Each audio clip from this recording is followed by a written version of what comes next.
Good evening and welcome. This is the Marion City Council meeting for Thursday, May 18th. Please rise for the Pledge of Allegiance. I pledge allegiance to the flag of the United States of America and to the republic for which it stands, one nation, under God, indivisible, with liberty and justice for all. Thank you. Please be seated.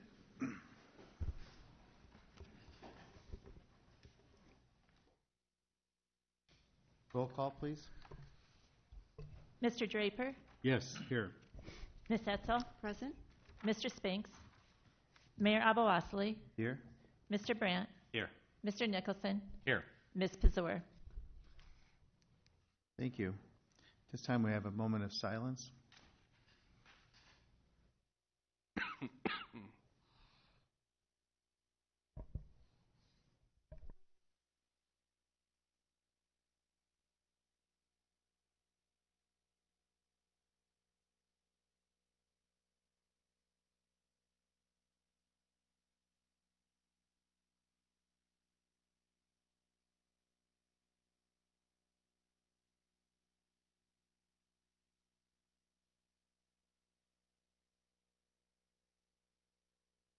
Thank you.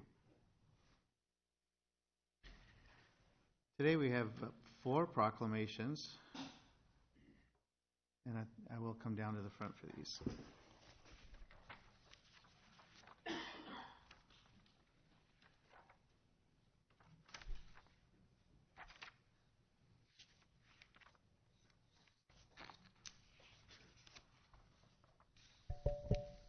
Our first is proclamation for Kids to Parks Days. Are you accepting this, Mike? Okay.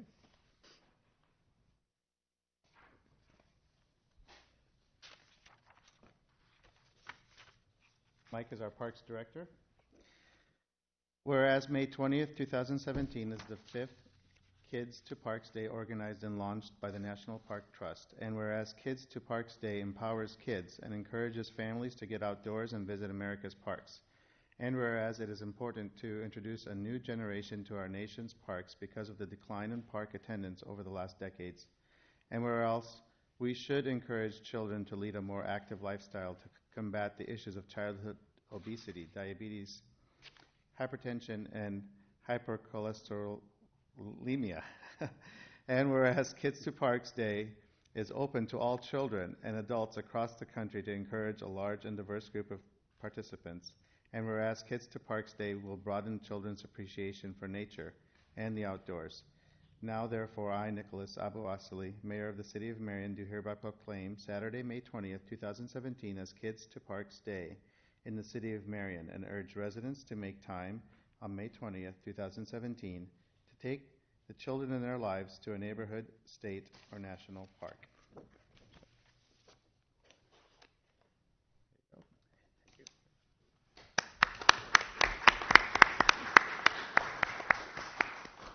Okay.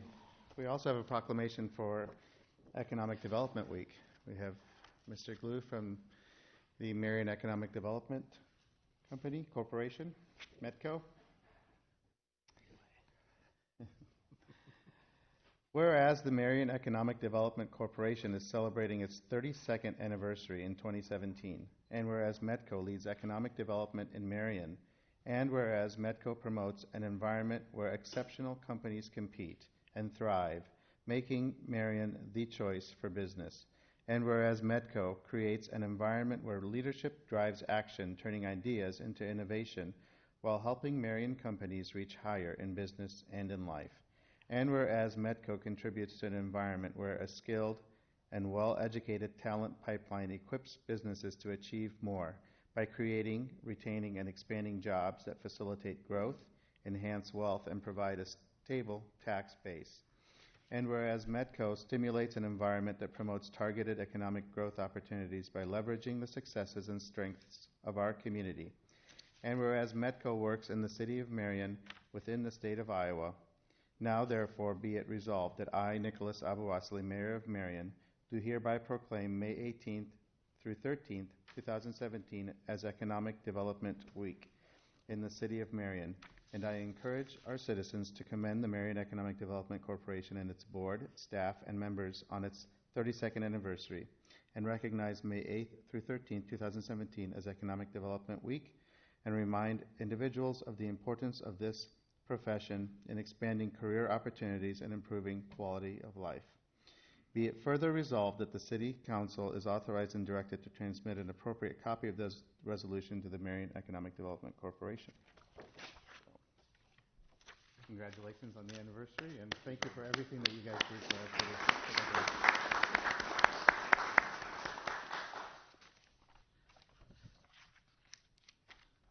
This is the day for resolutions. Next, we have a resolution for American Legion Auxiliary Poppy Days. Is there anyone here to accept this? Okay, we'll read the resolution and we'll deliver it to them. Whereas freedom is a cherished privilege to be treasured by all citizens of the City of Marion, and whereas this privilege has not been free but carries with it immeasurable sacrifices by our veterans, and whereas in yearly observation of said sacrifices I hereby honor the veterans and their importance in the preservation of our freedoms. And whereas the poppy is a symbol of remembrance for all veterans who served this great country and aid the living veterans and their families. Now, therefore, I, Nicholas Aboasli, Mayor of the City of Marion, Iowa, do hereby proclaim May 19th and 20th, 2017 as American Legion Auxiliary Poppy Days, and urge all citizens of the City of Marion to pause and honor our veterans by wearing the poppy, the American Legion's memorial flower.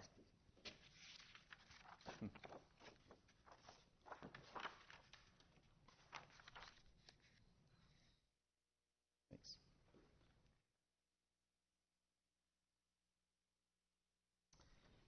And the final one is Peace Officers Memorial Day. Whereas the police officers of America have worked devotedly and selflessly in behalf of the people of this nation, regardless of the peril or hazard to themselves, and whereas these officers have safeguarded the lives and property of their fellow Americans, and whereas by the enforcement of our laws, these same officers have given our country internal freedom from fear of the violence and civil disorder that is presently affecting our nations.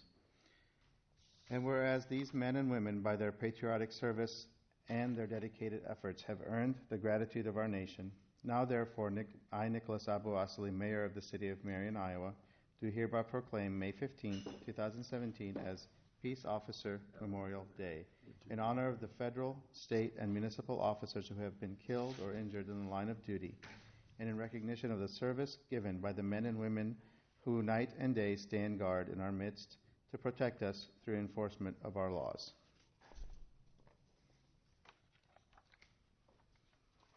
Thank you.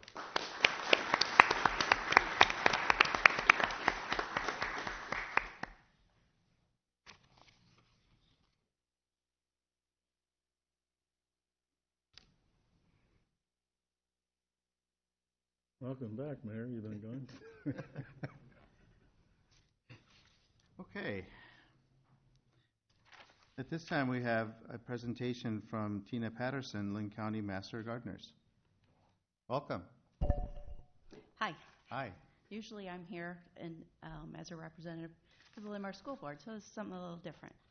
I wanted to come and talk to you tonight to formally thank the City of Marion for partnering with the Lynn County Extension Office and Master Gardeners at the greenhouse out at Lau Park. This is a present from the Master Gardeners to the city, a little token and a little free advertisement as we have our annual plant sale on Saturday. A little bit about the greenhouse. We have 35 Master Gardeners that volunteer there. Each Master Gardener averages at the greenhouse over 200 hours a year volunteering. That's per Master Gardener there, so that's a lot of hours. We have regular workshops Tuesday and Thursday mornings, September to June. Some evenings as needed. This week we've been there every day. We produce thousands of plants for sale at our annual sale, the Winter Garden Fair. We are at the Newbow Eco Fest. We're at the WMT Winter Garden Show, answering questions, providing seminars. We raise plants for mixed gardens, succulent gardens, tomatoes, eggplants, peppers, flowers, all kinds of things. We have garden plants that we donate to the schools for a program called From the Ground Up, where we go in and talk to third graders and teach them about how plants work, and it's like a 4-week kind of thing. We go in once a week. We also donate to community gardens, like the one just down here in downtown Marion, donate vegetables. We use the plants that we grow at the greenhouse to teach classes and workshops at the greenhouse and at the Winter Garden Fair and in the elementary's classrooms. We teach classes in flower design and garden arts, demonstrate techniques for family gardening for food and fun out at the park, like pruning and fruit tree care, teach seed saving techniques. This September at the Swamp Fox Festival, we usually do an heirloom tomato tasting. We're also adding pepper tasting. So they're being grown right now too. We tend to the plugs that the Friends of Marion Parks order for the parks gardens that they plant all over. Those plugs come in and we tend those until they're ready to take those. The gang gives tours to the greenhouse or to the school groups. We had a group of Marion High School kids out on Monday for their day of service. They helped us a lot. We got a lot done that day. This year, the greenhouse will raise over $9,000 to cover some of their costs of maintaining it and buying more seed, because that's what we do. A pergola for shade plants will be added this summer from funds given in memory of a master gardener who passed last year. We're adding accessible raised beds for demonstrations. And also, last summer, a Boy Scout in the area was earning his Eagle Award. He built us a little raised platform on the back of the greenhouse and built us a barrel soil mixer. Previously, we had been doing it in a wheelbarrow. And if you've ever been out to Lau Park Greenhouse in January, the wind is really something, and we are outside mixing soil. So it's really nice to have that really fast way to do it. We also do the demo gardens at Lau Park. We have over 20 volunteers that do that, 900 or more hours per season out there. 12 gardens are at Lau Park on the south side of the building that we maintain. We work Tuesday evenings and Thursday mornings, and we're there to answer questions. People come by and ask us all kinds of questions about gardening. And that's kind of who we are and what we do, and enjoy the little bit of summer. Thank you. It's beautiful. And thank you for everything that you all do in our community. What does it take to become a Master Gardener? I've always wondered. You have to take a class that's through Iowa State, but they do it here in town. It's about 3 months long. You take this class, then you take a test, which in the past you didn't have to take a test, but the year I decided to become a Master Gardener was the year they started with the test. So you take this 3-hour-long test, and then you have to give 40 hours of service your first year, and 10 hours, or 40 hours your first year, 20 hours of service after that, and then 10 hours every year of education. That's a real commitment. It is, but it is very fun, and from the looks of my hands, you can tell I've been out at the greenhouse all day today. So thank you very much for an opportunity to address you, and like I said, enjoy. Thank you, Tina.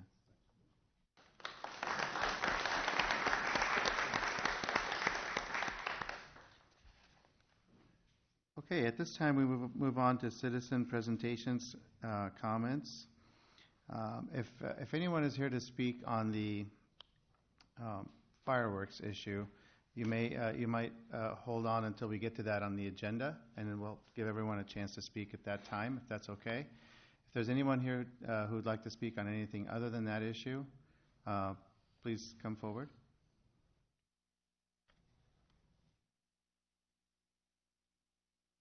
Yes, sir.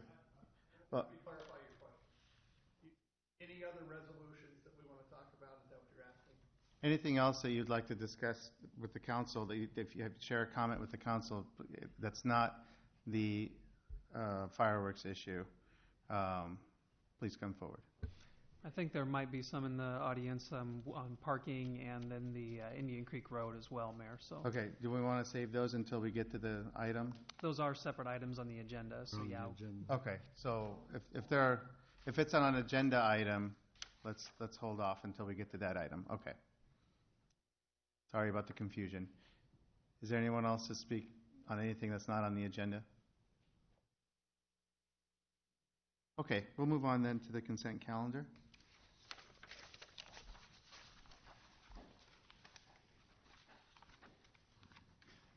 Ready? Okay. Your Honor, I make a motion to approve the consent calendar as presented. Items number 1 through 29, resolutions number 26016 through 26029, and 26031 through 26038, removing item number 11, resolution number 26026. Three.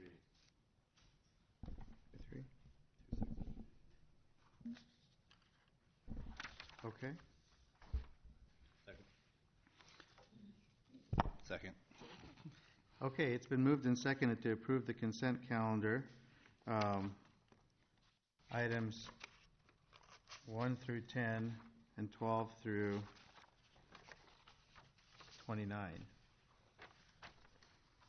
Your Honor, Yes. if I could, I'd like to point out item number 25 essentially cancels the existing agreement with Assistant City Attorney Devin Kelly. I think you're all aware, big trucking company from Cedar Rapids came to town and threw a lot of money at Devin, so he's leaving our firm. But I'm happy to announce and want to introduce to you tonight a gentleman who's got a law firm in town, and we've discussed things, and we're going to merge our two law firms. So I'd like to introduce Ryan Tang to you, who will be part of our municipal team within our firm. So we're lucky to have him coming aboard. Welcome. Welcome to Marion. Thank you, Don. Okay. Any other discussion regarding the consent calendar, items 1 through 10 and 12 through 29? I have a question, Your Honor. Yes. Item number 22 with the easement for the dumpsters. Are those getting moved for Saturday? Yes, they'll be moved tomorrow morning. Okay, great. Thank you. Other discussion? Okay, all those in favor of the motion, please signify by saying aye. Aye. All those opposed, please say no. Motion passes. Do you want to make the motion for number 11 so we can discuss it? I would. Or?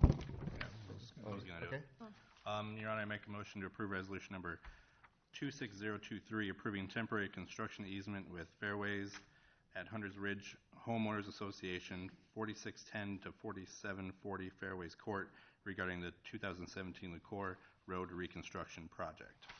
Second. It's been moved and seconded to approve resolution number 26023, approving a temporary construction easement with Fairways at Hunters Ridge Homeowners Association regarding the 2017 LaCour Road reconstruction project. Okay, discussion? Your Honor, I ask it be removed because I'm a member of that association.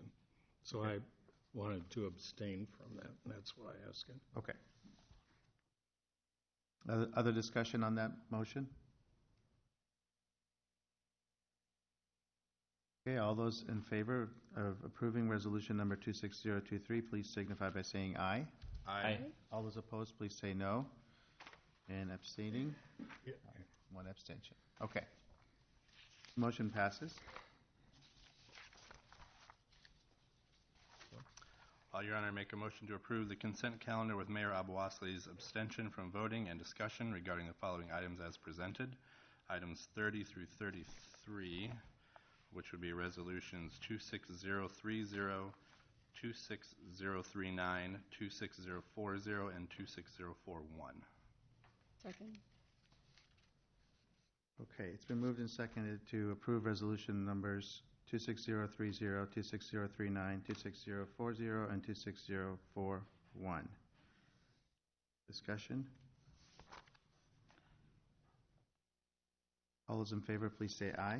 Aye. Aye. All those opposed, please say no. And 1 abstention. Okay. At this time, we have a public hearing regarding the fiscal year 2016-17 budget amendment. The public hearing is now open. Do we need any more explanation on this from Tuesday, or? We can, Your Honor. If this is just, like I said, a public hearing, by Iowa code, whenever you anticipate overspending your adopted budget, you are required to amend it, so you have that additional spending authority. And in looking at the expenditures to date, plus those anticipated through June 30th, we feel that this is necessary, so we're in compliance with the state code. Okay, is anyone here to speak in favor of this measure?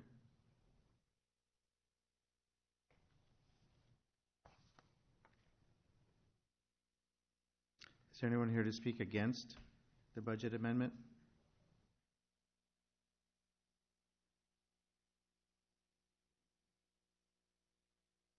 Okay, seeing none, we'll close the public hearing. Mayor, I'd like to recommend approval of resolution number 26042, approving the FY 16-17 budget amendment. Second. It's been moved and seconded to approve resolution number 26042, approving fiscal year 16-17 budget amendment. Discussion? Mayor, if I may, the main driver for this budget amendment, I just wanted to note for council and for the public in attendance, was because of the purchase of a fire truck. And while that purchase was budgeted, it was something we were anticipating to do later. One of the things, though, that we've been noting with both this purchase and the last purchase that we did with pumper trucks is that companies on these big pieces of equipment are starting to offer discounts if you do a significant prepayment. So it's not a case of an unanticipated expenditure, but we pulled it forward but saved money by doing so. Right. We've been talking about this purchase for a while, and okay. Thanks for explaining that for the people in attendance. Any other discussion on this resolution?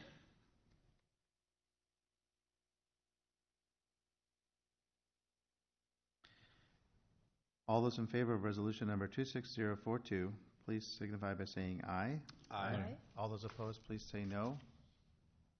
The motion passes. Your Honor, under public service, I have ordinance number 1711, amending Chapter 105 of the Solid Waste Ordinance and establishing a base monthly collection fee of $14.50 with an extra bag tags at $2, and this is a second consideration. Second.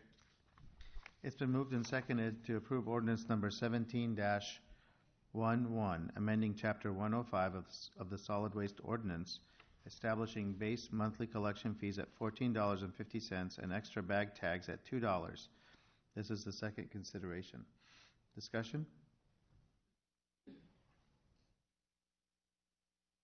All those in favor of ordinance number 17-11, please signify by saying aye.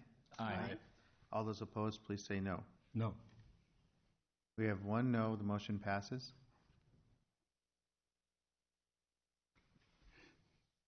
Your Honor, I recommend approval of resolution number 26043, supporting and directing staff to proceed with phase 1 of the Eco-Industrial Park development. Second?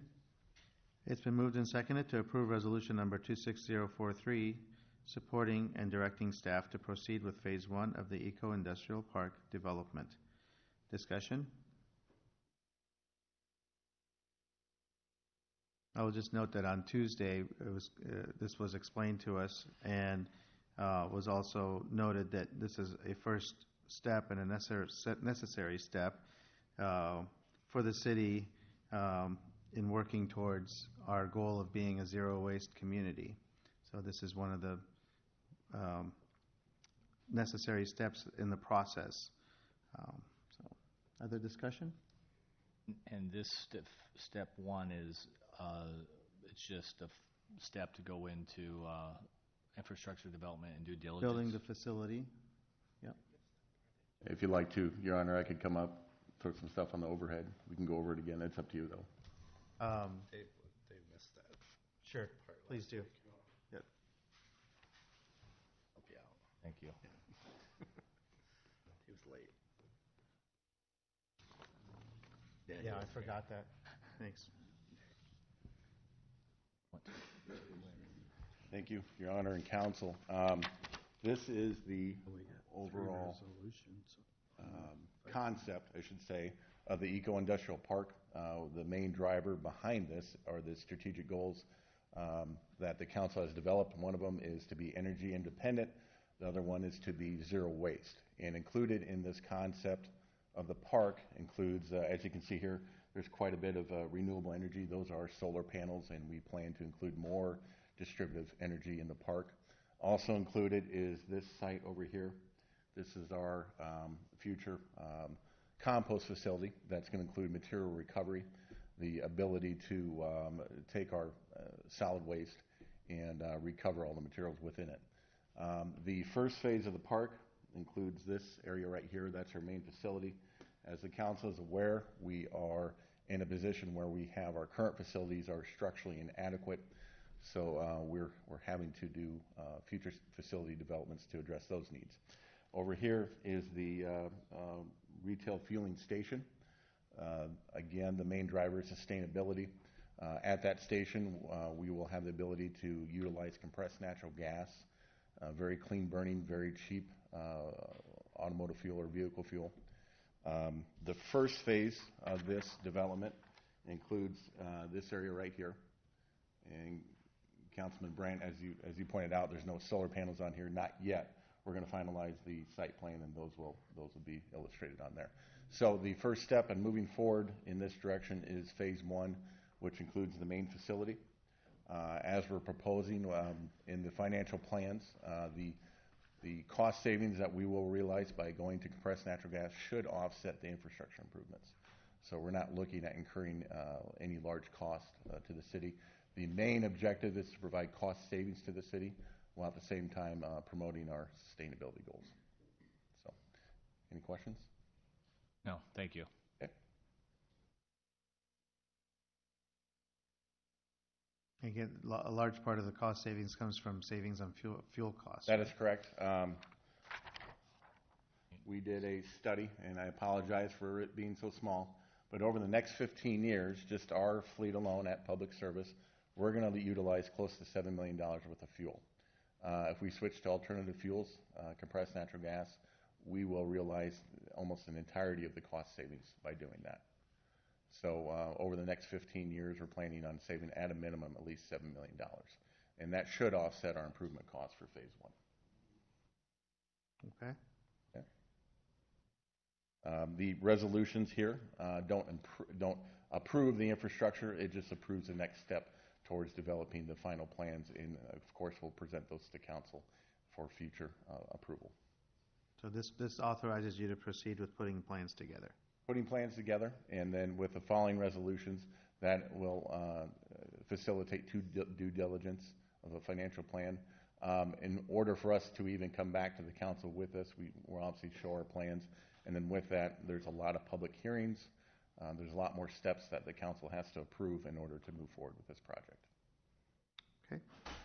Any questions for Ryan? Thank you. Thank you.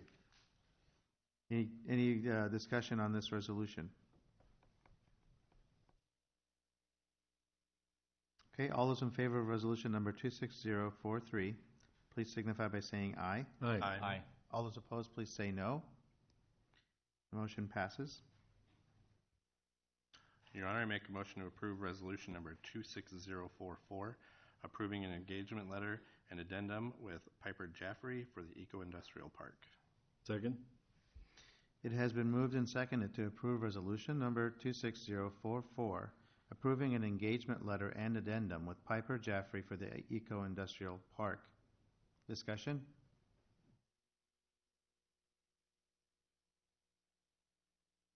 None?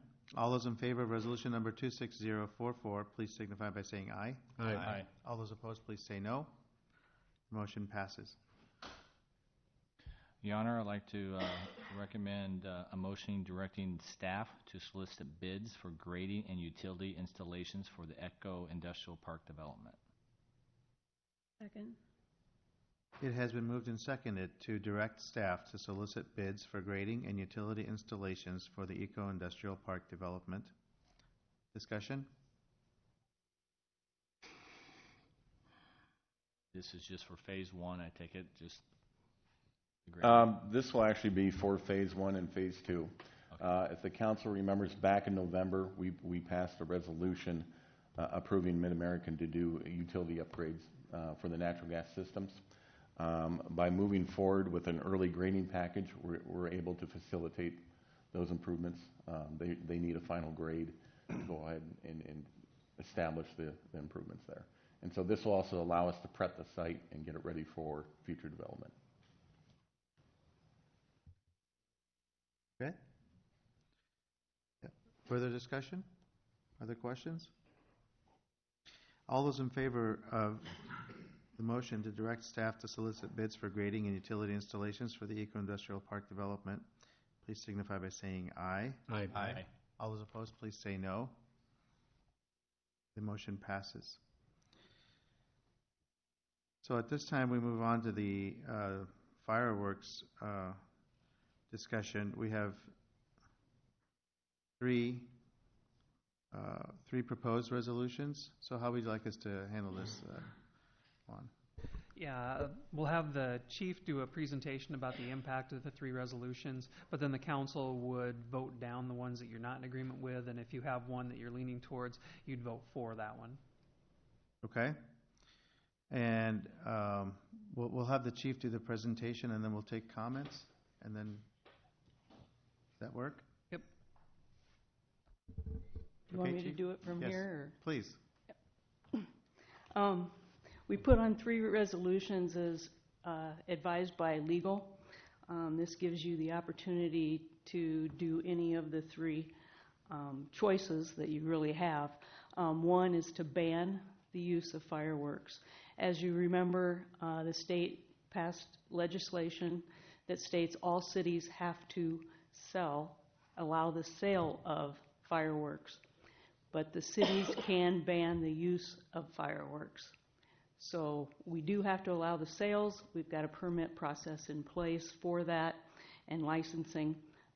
Today, the state fire marshal had a meeting, and they've put together the requirements that they will have for that licensing process for the sales.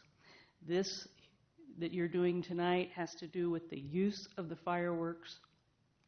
And again, the first resolution is to ban.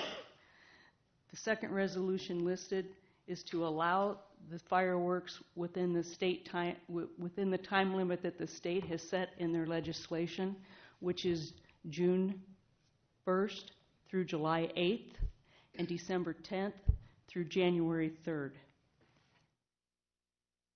The third resolution is your choice to limit the amount of time that the use could be used in the city of Marion.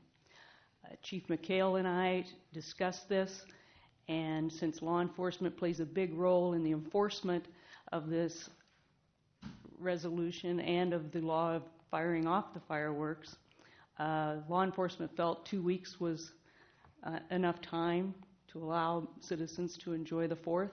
Therefore, we're looking at allowing fireworks to be used June 24th through July 8th and December 31st and January 1st.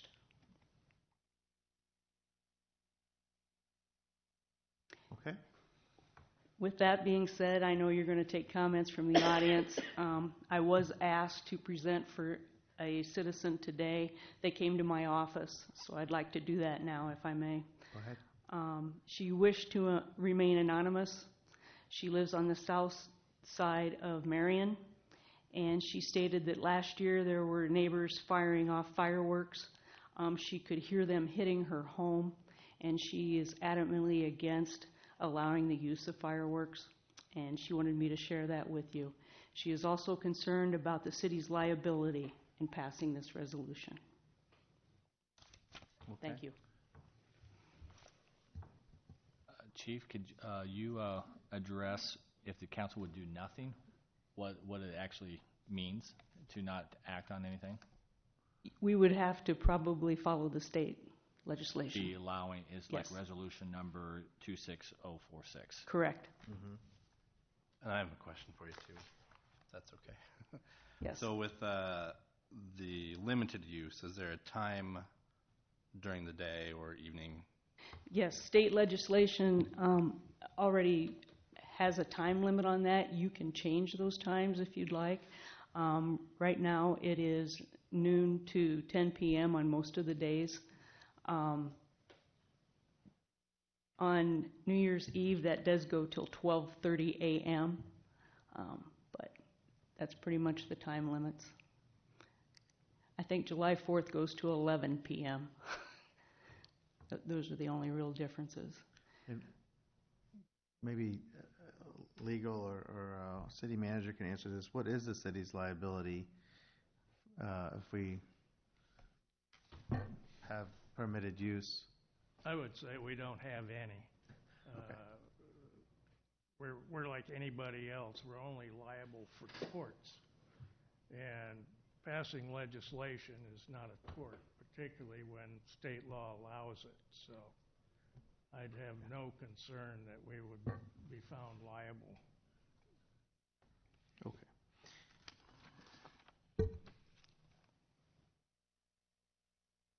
Is there a reason to set off fireworks before dark? Okay. Yeah. Good question. We can take public comments now and then come back to the discussion. I'll just remind people in the audience, if you'd like to speak, you're welcome to. Please come forward to the microphone. You have to state your name and your address. And we do have, I don't have it here, we do have cards for you to fill out so that we can have the proper spelling of your name and your address for the minutes. So please, once you're finished, fill out that card. Please try to be cognizant of people's time, so you're welcome to say whatever you'd like to say and address the council. If somebody's already said what you'd like to say, maybe if you have other comments that haven't already been made, maybe make those.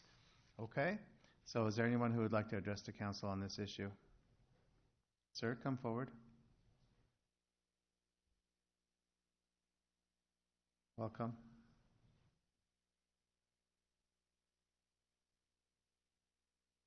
Thank you. My name is Dwayne Fields. I live at 380 Hilltop Road, Marion, and I'd like to thank you, Mayor and Council, for this opportunity to speak with you. I'd like to speak in favor of Resolution 26045, banning the use of fireworks in the city of Marion. On a personal note, my wife as a child was diagnosed with thin linings in her eardrums. Loud reports are very painful to her. She carries earplugs in her purse and have them in the nightstand for thunderstorms. Now, beyond our personal concerns is our community. The quality of life, the family-friendly community we've all worked to build is now in jeopardy. The chirping of the birds, the sounds of wind chimes in a gentle breeze, the whoosh of the burner of a hot air balloon floating overhead will be replaced with screaming rockets and explosions, followed by howling dogs and crying children. Let me take you back in time to the 60s. Sonic booms were fairly common, but by the end of the 60s, supersonic flights were banned over the United States due to the disruptive nature of their unexpected booms. I'm sure the council will take a page out of history and look at the future to continue the community quality of life that will bring in new young families. Thank you again for this opportunity. Thank you. Is there anyone else who would like to address the council on this topic?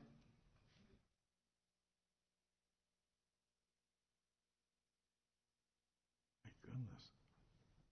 Anyone else? Okay.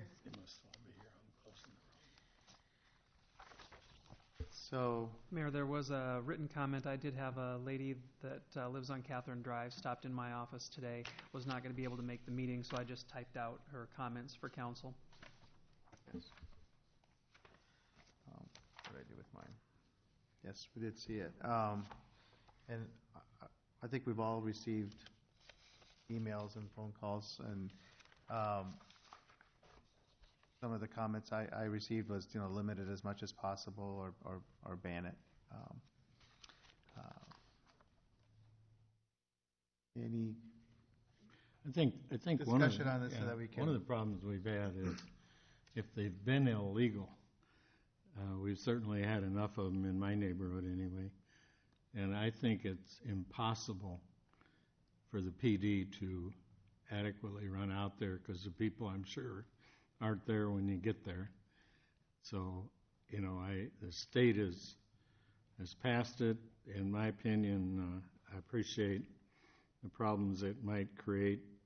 I have one of those barking dogs, but I think we need to limit, in my opinion, the number of days that it's possible to do. And I'm sure our fire chief will set some rules up of where it can be sold under state law. And I don't know, if you ban it, you're still going to get phone calls to the PD, and they're going to be out there trying to catch the unknown person who's run away. So I think if you limit it, at least you get it down to a small number of days when they're legal. I think I have the same feelings on it. That,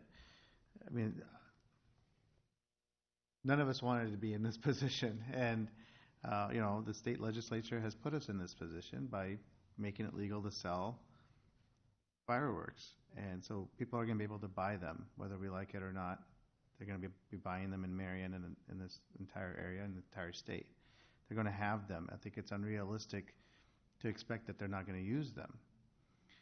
And the police department has expressed concern about enforcement. If it was completely banned, what that would do, it would be impossible for them to enforce the ban. People are going to be using them anyway. It might make sense, just as a practical matter, to have a short window of time for people to be able to use them in a legal manner and use them up and be done with it. Now, we can't guarantee. I heard some the other day.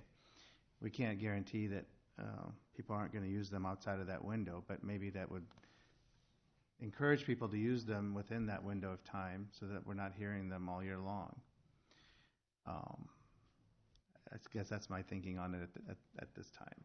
But when you say small window of time, is the 2 weeks, is that sufficient? I think that's reasonable. If people wanted it shorter, I'd think about that too. But I think our experts, who are the police chief and the fire chief, have looked at this, they've studied it, and they've made a recommendation. My sense is to defer to their judgment on it and see how it goes. This is not going to be written in stone. They have promised to keep good records throughout the year of how this is playing out, and if there are fires, if there's incidences, safety concerns, all those things, and we can revisit it and do something different as we see how it actually plays out. So that's my 2 cents on it. Any other discussion or feelings on this? I have to kind of agree. I think that to ban it altogether is not realistic, and I do think people are going to do it anyway, even if it's banned. I'm hopeful. I might be naive in my thinking. I'm hopeful that if you set the parameters of when they are legal to be used, that people would abide by them and not try to use them outside that window. I'm hopeful that that limitation period will limit the use out the rest of the time of the year. And maybe that's not even my thinking, but I'm hoping that will, people will use them up and they'll be done, for the rest of the time. That's my thinking. But like I do like the ability that this is not something that we have to make a decision now and just say we're done looking at it. I think we will, take this information that is gathered throughout this year, and if we need to make modifications, we can in the future. So, but I think that's where I'm feeling on this issue right now. So, other discussion? Other thoughts on this? I'll say that leading up in the last few weeks, I talked to a lot of people about their opinion on what we should do, and everyone I talked to had said they wanted to have them be able to use them for the entire time that you can purchase them. That being said, since Tuesday, I've had multiple phone calls and emails with people either, one wanting to ban altogether and the rest to limit the time. So we've got a mixture out there. I was coming into this, I was pretty set on voting what people are telling me they want to do, but now I've heard both sides. Where before I hadn't heard any. So and I do question why noon. I mean, what's the purpose of setting off fireworks at noon? I'm not even sure why they set the dates that they set. Sure. Well, we can. I mean, would we want to? We can set our own time, though. Yeah. You can set your own times, yes, and we can do that at the next meeting also. Days, I mean, we could say 4 days or, set a time however you want. My calls have been 1 to 9, one in wanting to ban them altogether, and 9 limiting some use, and maybe 3 of those just let you go buy them and shoot them off whenever you want to. So I'm kind of like, well, my thinking is that we need to have a limited number of days, and limited number of hours during those days when the fireworks can be used. Then we know what to expect at least.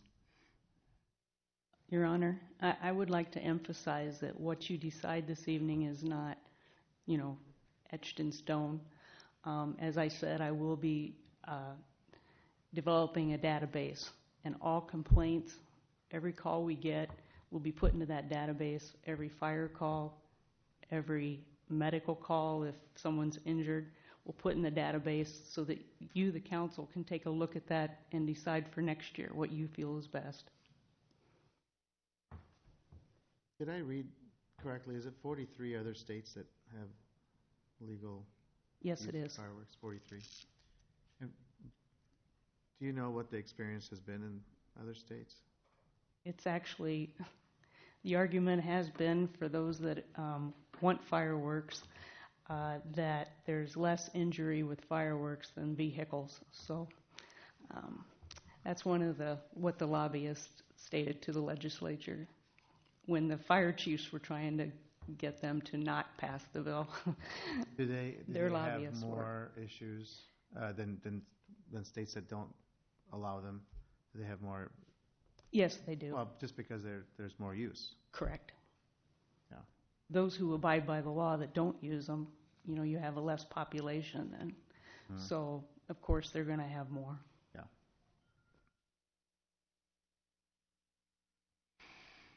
Okay. Anyone willing to make one of these resolutions? Well, I think motion for any of these resolutions. I think that in Lon's thinking, I would move approval of Resolution 26045, banning the use of fireworks within the city of Marion, Iowa. I think we got to do them one at a time according to what Lon said. Yeah, since we have resolutions that have been assigned numbers. If we were to just pull them off the agenda or something, they'd be stranded out there with no legislation attached to them. This way, even if the council votes them down, there'll be a record attached to it that'll go into our system. Okay. And if there's no second to the motion, it dies? Dies. So we have a motion now, on the but hasn't been seconded yet.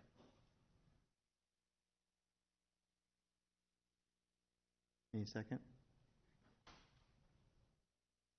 Okay, the motion dies for lack of a second. Resolution number 26045 6046, authorizing the use of fireworks within the city of Marion.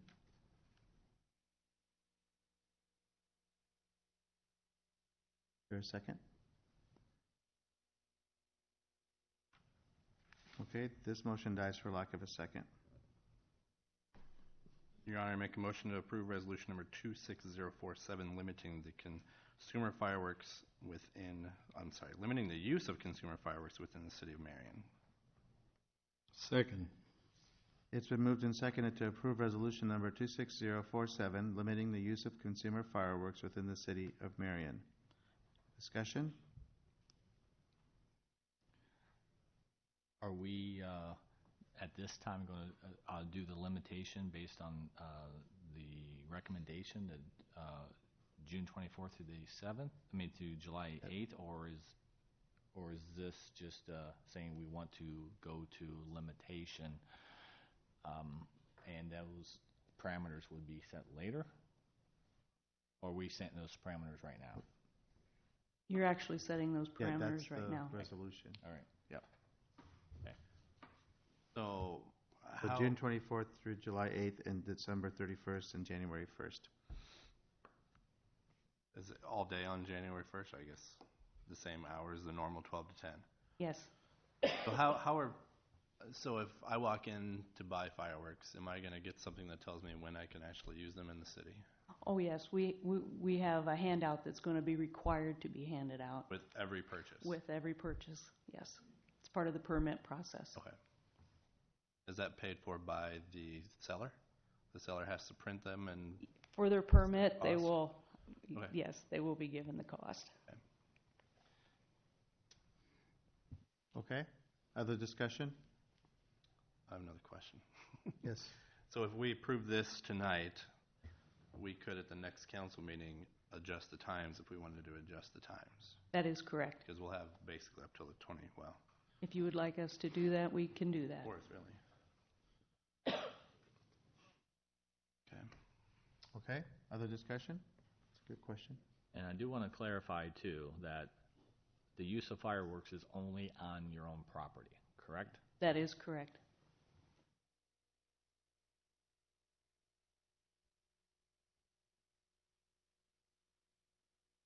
Other discussion? Okay, we'll vote. All those in favor of approving resolution number 26047, limiting the use of consumer fireworks within the city of Marion, please say aye. Aye. Aye. All those opposed, please say no. Motion passes. Mr. Nicholson? Your Honor, I'd like to make a motion to receive and file a letter of support regarding the sale of fireworks from Evan Young. Second? It's been moved and seconded to receive and file a letter of support regarding the sale of fireworks from Evan Young. Discussion? All those in favor say aye. Aye. Aye. All those opposed, please say no. Motion passes. At this time, we have a public hearing regarding the proposed adoption of an ordinance amending Chapter 162 of the Code of Ordinances and adopting the ICC Electrical Code 2006 edition with amendments and the National Electrical Code 2017 edition with amendments and providing penalties. The public hearing is now open. Did you want to say anything about this, or? Sorry, I didn't see you back there.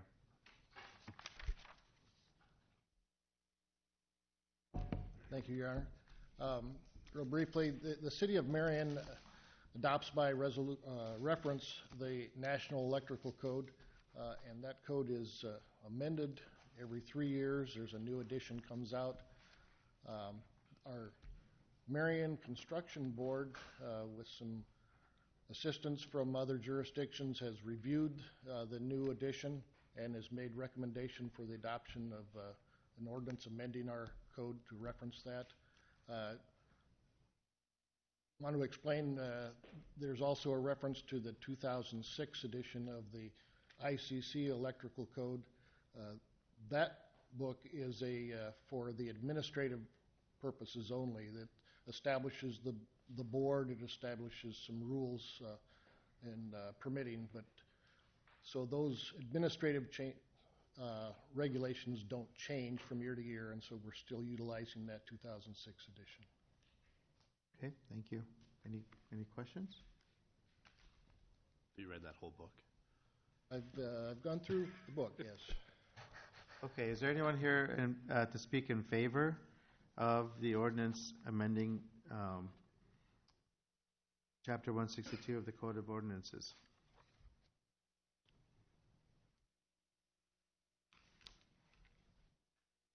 Is there anyone here to speak against the amendment?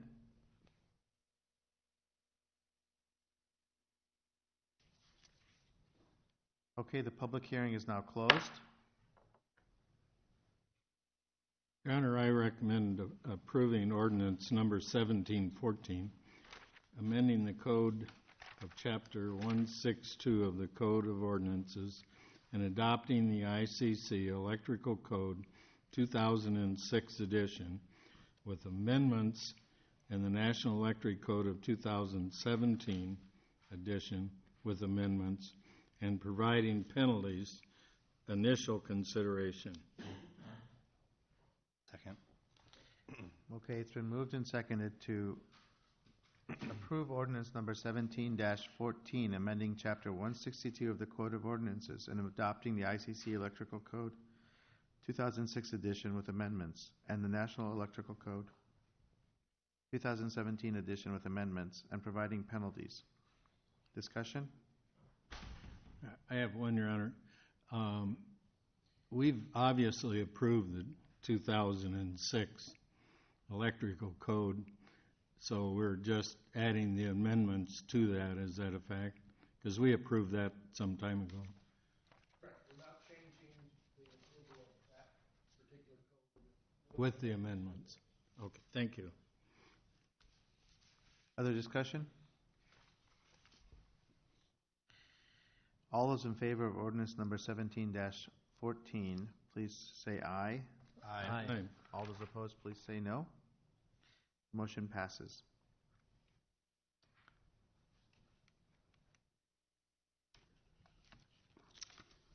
Your Honor, I'd like to approve ordinance number, make a motion to approve ordinance number 17-12, amending the chapter 66.04 of the Code of Ordinances, establishing load and weight limits on the Winslow Road Bridge over Indian Creek, County ID 57-22147-1, FHWA number 221471 per the deficient bridge notification received. Second. It's been moved and seconded to approve ordinance number 17-12, amending Chapter 66.04 of the Code of Ordinances, establishing load and weight limits on the Winslow Road Bridge over Indian Creek per the deficient bridge notification received. Discussion. This is our second consideration. Discussion? 5 votes carry it. No discussion? All those in favor of the second consideration of ordinance number 17-12, please say aye. Aye. Aye. All those opposed, please say no. The motion passes. And we're not able to 5 votes, waive does it the- take more than 5 votes? suspend the rules, right? Yeah. So go ahead. All right, Your Honor, I make a motion to approve resolution number 26048, directing staff to proceed with the demolition of the former 7th Ave Railroad Bridge regarding the Seymour Trail, Albernet Road extension projects. Second. It's been moved and seconded to approve resolution number 26048, directing staff to proceed with the demolition of the former 7th Avenue Railroad Bridge regarding the Seymour Trail, Albernet Road extension projects. Discussion?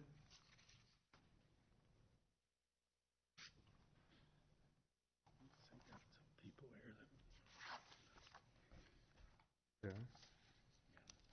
that know one come up before the meeting. Is there anyone here who would like to address the council on this issue?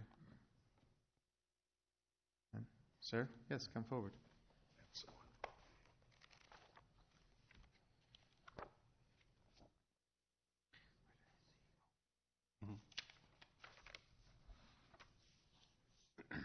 Mike Dooley, 3821 29th Avenue, Marion.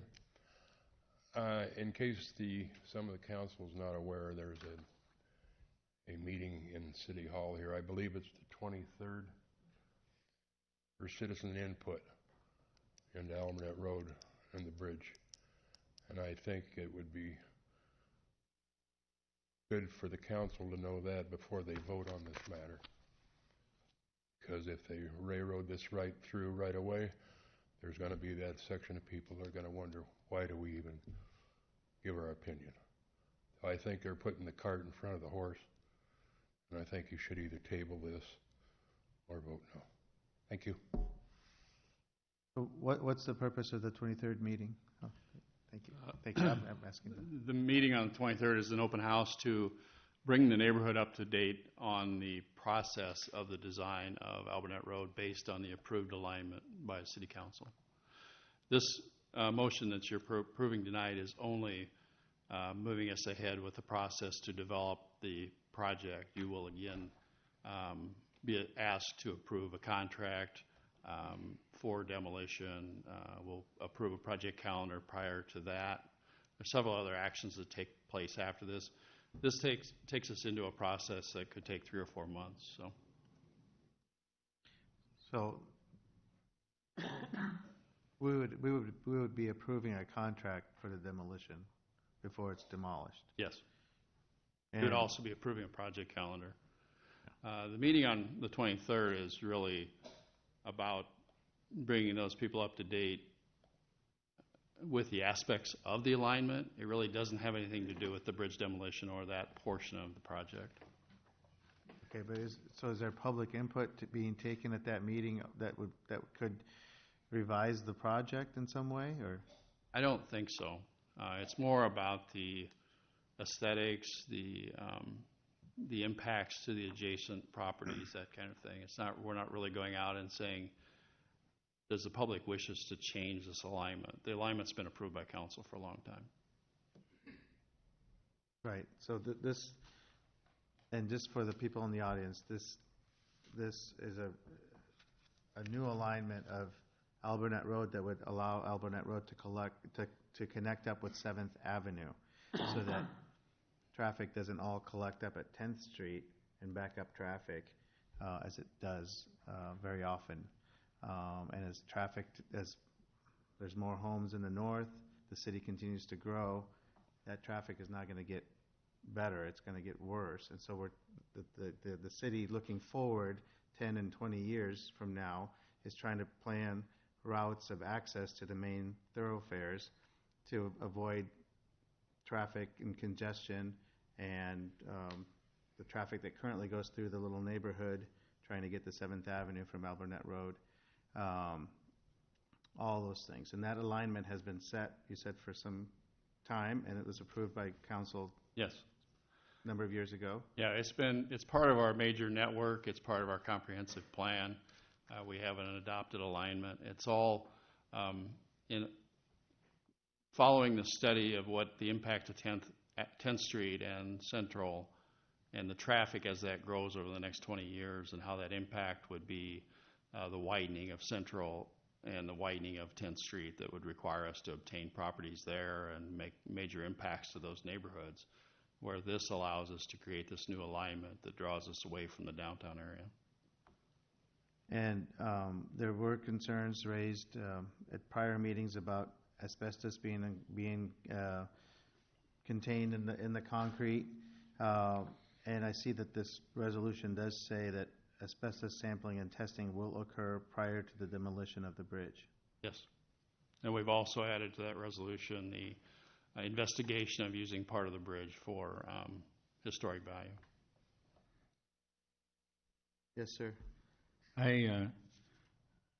The problem I have, and I agree with you, Dan, we've approved the engineering of Albernet Road. We have not approved the building of Albernet Road. We've not approved a very expensive bridge out there. If we were to fall on times when dollars are short, that thing may quit, and we have, in fact, at that time, put the cart in front of the horse. I'd like to know, first of all, you mentioned 8 years life you were told by an engineering firm. I'd like to have a figure on what it would cost to fix it. I don't have that figure. And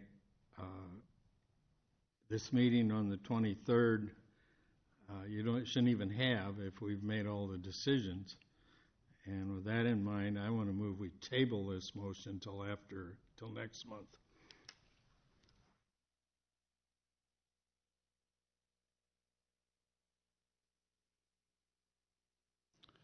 The meeting that we're, if I can speak, the meeting we're having on. I'm waiting for a Yep. second. I mean, Oh, okay.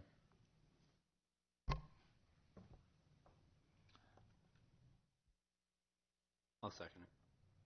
okay, so it's been moved and seconded to table this motion till next month, For the next meeting. to the next meeting. Is that correct? Yes. To the next meeting, okay. Well, let's think about that a minute. Yes, because the meeting is 23rd with the people. Yeah, till next meeting. Okay, The meeting is, on the 23rd, is very similar to open houses we have with all of our projects. It's a neighborhood meeting. It's only to direct, once again, to bring the neighborhood up to the future impact to that. It's not like we're going through a design process. It's not like we're going through a planning concept document. It's really showing what those potential impacts are to the neighborhood. so it's explanatory. Yes, to it's provide not information. investigative, it's just explanatory. It's a Informational. neighborhood meeting, providing information to the neighborhood. Any discussion on the motion to table? If this is tabled, what's the practical impact on your schedule? I mean, what's the... None really, I guess, only in the sense it moves the project back. We just need to get moving forward with the process and so forth. I think gives the folks the chance, though, that come to that meeting to explain their feelings, whether it be on the alignment, whether it be on the bridge or whatever, because he's going to, at that meeting, be explaining the impact and what good things the road's going to do. And if we've already passed this, I just feel like people are saying, why am I coming to the meeting? You know, I just think it, and don't know that I'm opposed to it, but I think we need to move it till first meeting in June. Okay. Other discussion on the motion to table? Second. Yeah, we do have a second. Yeah. That's why we're discussing the motion. So, okay. We're ready to vote on the motion? Oh, I go just ahead. kind of had a comment. This is going to happen, correct? It's just the changing of the alignment that could change, right? I mean... Yeah, it's really a decision whether you spend $500,000 in acquisition or more than $900,000 for acquisition. It does impact the bridge one way or the other. You have to make that, weigh that decision. That impact is really just an alignment, whether it's 60 feet farther east than currently approved by council. So the current alignment is the $500,000 acquisition cost. Yes. If you move it to the east, you would take out some businesses, and it would increase the cost of acquisition. Yes. Yeah. And maintaining the bridge as fixing the bridge, that's going to be a really hard number to come up with because we don't know how it's going to be impacted until we know what the new design looks like. And if we're reusing the bridge as such, it could increase the cost of the new bridge substantially as a pedestrian bridge. Well, and I realize the concrete, particularly on the east side of it, isn't the best. That bridge held 50 trains a day for 50 years. I can't believe it. You know, when I was a kid in southern Illinois, my grandfather used to come to an old wooden bridge.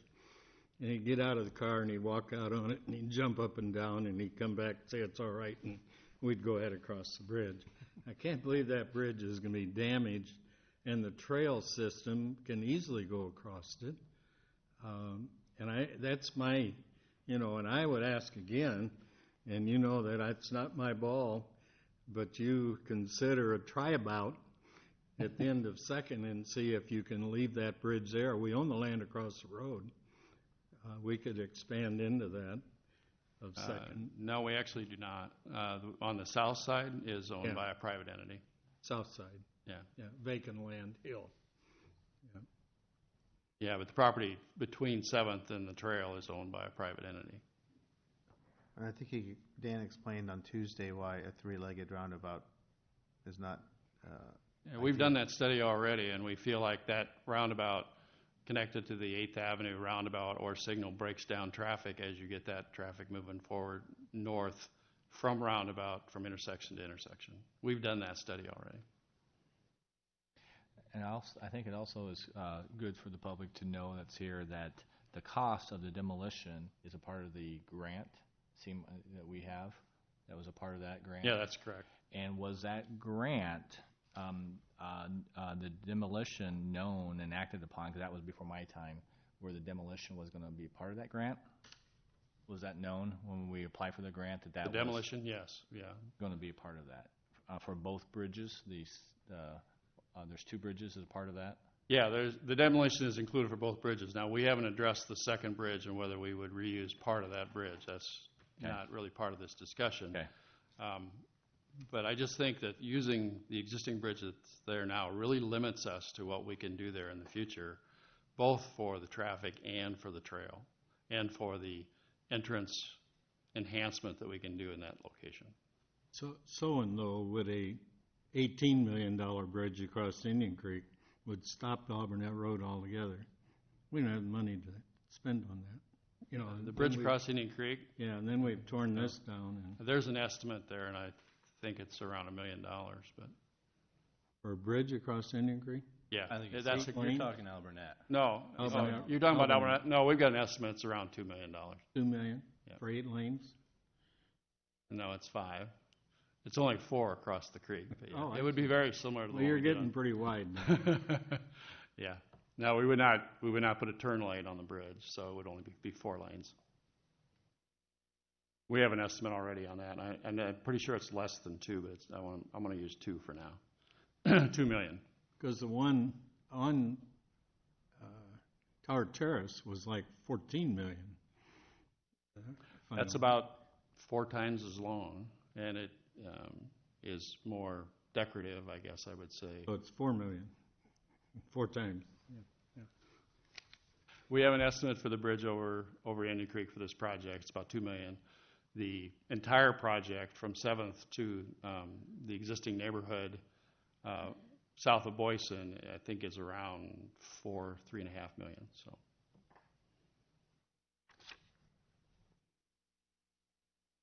Unless we find asbestos in the concrete. How old are those estimates, Dan? We just had them done. As part of the concept. We've received quite a bit of the information on the concept plan. It's just not ready for presentation yet. Okay. Any further discussion or questions? Or are you ready to vote? I have one other question. Go ahead. Do you have drawings of both alignments, where if it would be the $400,000 or the $900,000 or $500,000 or the $900,000, or do you only have the one drawing of the one alignment? Within the concept plan, there is another alignment. There is another one. Yes. So the two options. They addressed the impacts of 3 different alignments and looked at the east alignment and figured out what potentially would have to be purchased and acquired for that alignment. Okay. Will that be shown Tuesday night, or is it just? I think that'll be within the presentation, yes.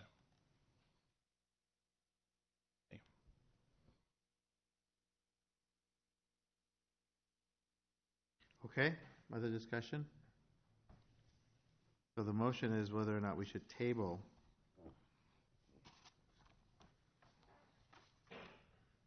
the motion, the resolution. The motion to approve the resolution. Okay? All those in favor of tabling resolution number 26048, please signify by saying aye. Aye. No. Wait, all those opposed, please say no. No. No. So I believe we have 3 noes and 2 yeses. You need 4. Do you want to take a roll call vote, just so we're Yes, clear? please. Thanks. Okay, this is for tabling it. For tabling. For tabling it. Mr. Draper, Yes. Ms. Etzel, No. Mayor Abawasley, No? Mr. Brandt, Yes. Mr. Nicholson. No. So we had 2 yeses and 3 nos. Okay, so the motion is still on the table. Any further discussion on the motion to approve resolution number 26048? All those in favor of resolution number 26048, please signify by saying aye. Aye. All those opposed, please say no. No. We have 4 yeses and 1 no. Motion passes.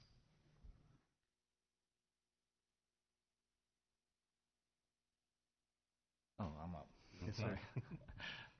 Your Honor, I'd like to recommend approval of resolution number 26049, approving the establishment of a no parking zone on both sides of Tower Terrace Road from North 10th Street to Winslow Road.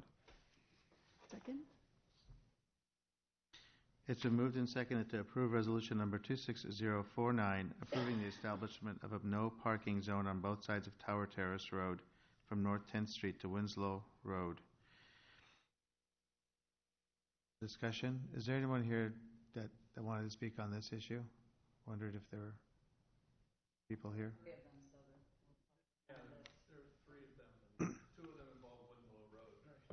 Okay, but not this one. Okay.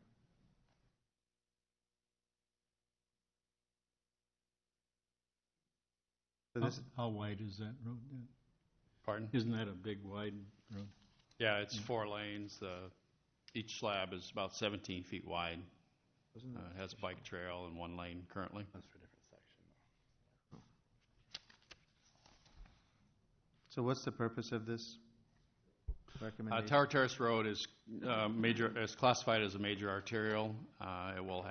It has full access control. It has a 35-mile-an-hour speed limit. Right. It's part of our major network. All other sections of Tower Terrace are currently posted no parking. We're recommending that we would do that with this section as well. Okay. Thank you. Any discussion on this? All those in favor of resolution number 26049, please signify by saying aye. Aye. All those opposed, please say no. Motion passes. Your Honor, I make a motion to receive and file a letter opposing the establishment of no parking zone on both sides of Winslow Road from Tower Terrace Road to Barry's Run Bridge, Webb and Jolene Wasmer at 5320 Winslow Road. Receive and file. Second. It's been moved and seconded to approve the motion to receive and file a letter opposing the establishment of no parking zone on both sides of Winslow Road from Tower Terrace Road to Barry's Run Bridge. From Webb and Jolene Wasmer. Discussion?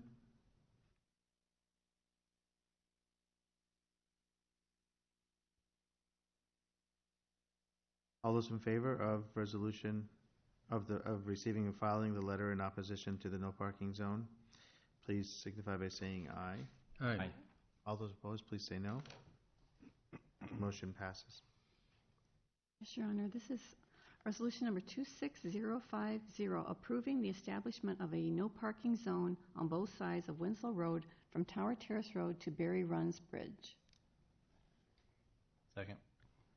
It has been moved and seconded to approve resolution number 26050, approving the establishment of no parking zone on both sides of Winslow Road from Tower Terrace Road to Barry's Run Bridge.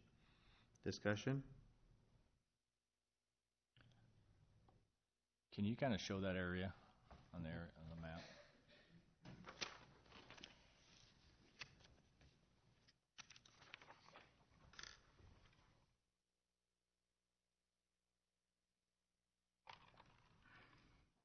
And this is what we received the petition for, correct? I'm not sure if this one or the next one. I've not seen the petition. No? The next, pardon? I've not seen the petition. Oh. had it here, now I can't find it. Section we're currently discussing for no parking is from Tower Terrace along the new alignment of Winslow Road up through this full access controlled except for these, I think there's 3 lots right here that were just recently built up to the bridge at this point. I think there is a driveway here for that property. So you're saying that right now there's like maybe 3 properties that front that right now? Yes. Okay. These properties down in here were just recently subdivided and built with the knowledge that this was a collector, and there was limited choice on what we could do here as far as access to these lots. We do, as we discussed on Tuesday, provide for no parking exemptions through a hold harmless for short periods of time, which allows for parking in those areas of residential. We do those frequently with different neighborhoods.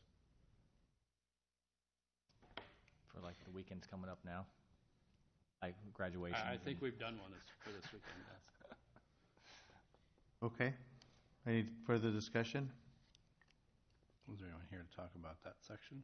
Is there anyone here who wanted to speak on this particular motion? No? Okay. Any other discussion? All those in favor of resolution number 26050, please say aye. Aye. All those opposed, please say no. Motion passes. Your Honor, I make a motion to receive and file a petition strongly objecting to removing the parking on both sides of Winslow Road. Deb Schultz, 5065 Winslow Road. Second. It's been moved and seconded to receive and file a petition strongly objecting to removing the parking on both sides of Winslow Road. Any discussion on this motion to receive and file the petition? All those in favor of receiving and filing, please signify by saying aye. Aye. All those opposed, please say no. Motion passes.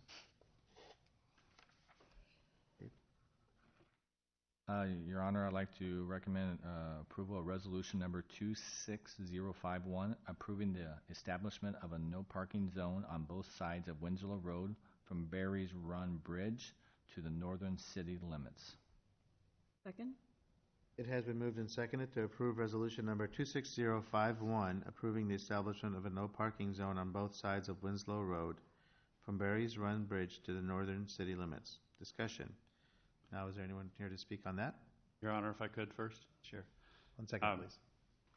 The main reason we're here tonight is that the Traffic Advisory Committee has reviewed what is classified as a collector within our network.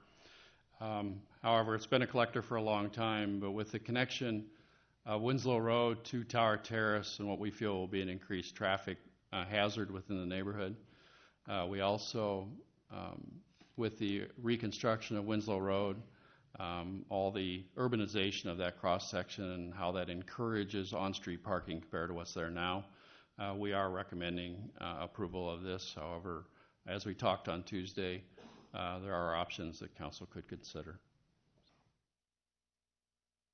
Okay.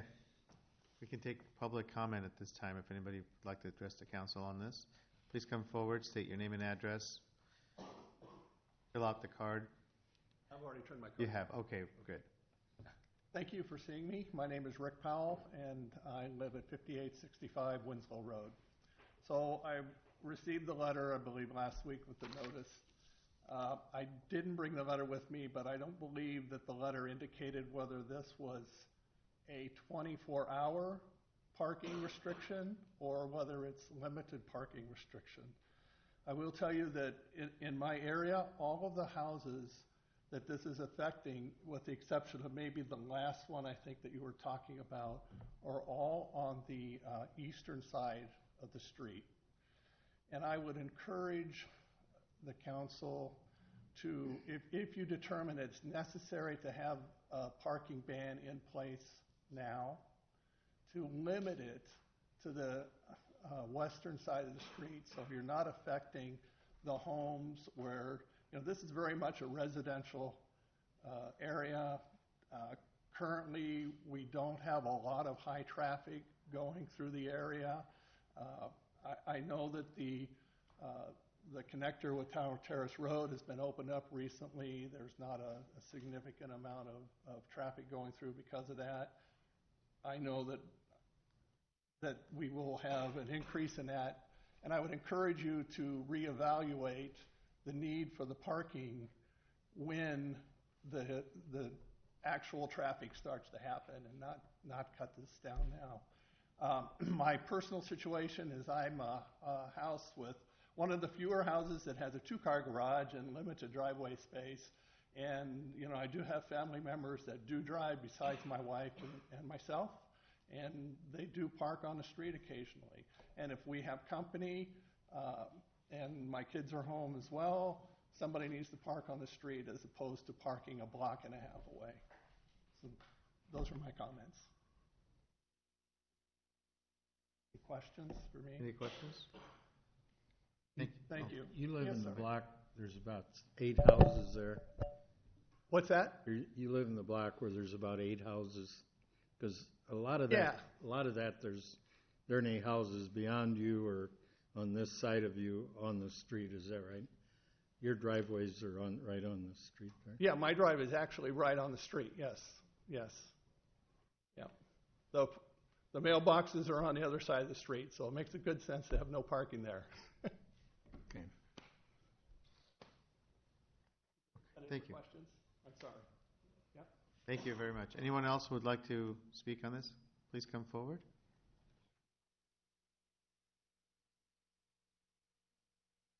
I'm Don Schultz. I live at 5065 Winslow Road. So I live just across the bridge where the residential section starts there.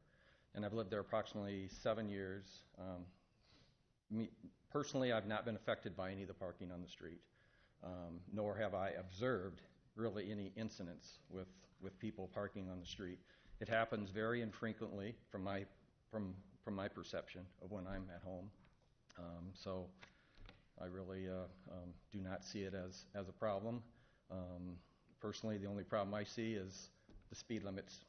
People drive way too fast through there. That's an issue, but not the parking. So, okay. Those are my comments. Thank you very much, sir. Yes, ma'am.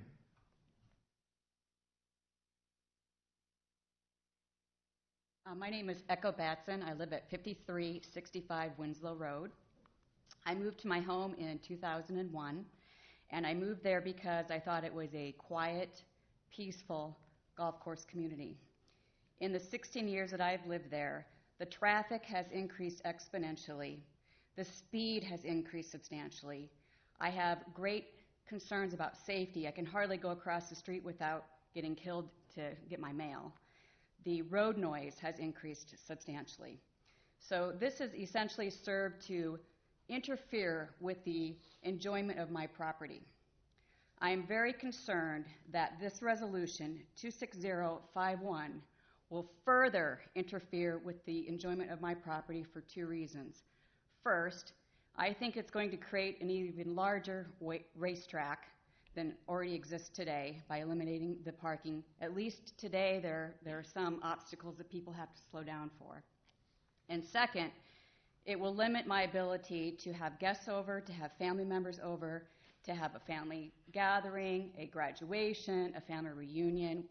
What say you? I realize there are exemptions that are possible. That truly is not convenient, and that will interfere with the enjoyment of my property. So I ask you to not pass this resolution this evening, and I thank you very much for your time. Thank you. Anyone else? Mayor, if I could make a suggestion, Sure. I think this is probably the issue that attracted most of the people in the audience. You might just consider asking for a show of hands for anyone who supports that position for parking on one side of the street. We can get an idea. How many in the audience would agree with that? As opposed to just not doing anything? As opposed to stripping the parking versus leaving parking on one side of the street if you were to leave parking on one side of the street. Okay. We can do that.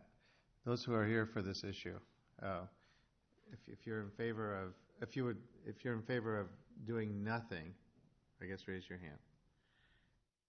Leaving it the way it is.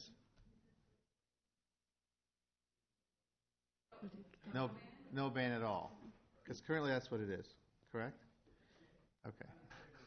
That's okay. Now, if we were to have a ban, right? Right. Who would be okay with having it on one side, on the west side of the street, versus no parking? Oh, boy. West side of the street parking only? Or no parking on the west side of the street, and then leave the other side the parking same? on the east side. What's that? No parking on the east side. No. No parking on the west side, but parking on the east side. Yeah, staff had recommended an alternate of no parking on the east side because of all the driveways would limit the amount of parking that would be available. However, if the neighborhood wants to go the other direction, we don't have a problem with that.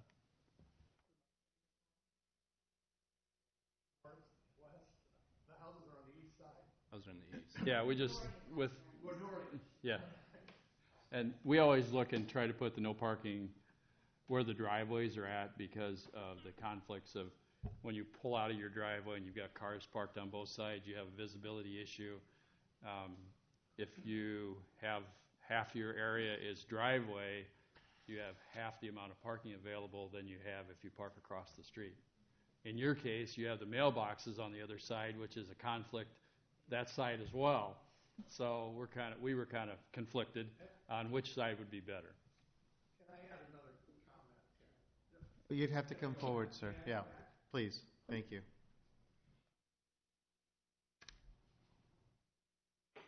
Okay, my name is Rick Powell again. There was one thing I wanted to say. When I purchased my house 2.5 years ago, one of the last deciding factors I looked at was whether it was no parking in front of that house.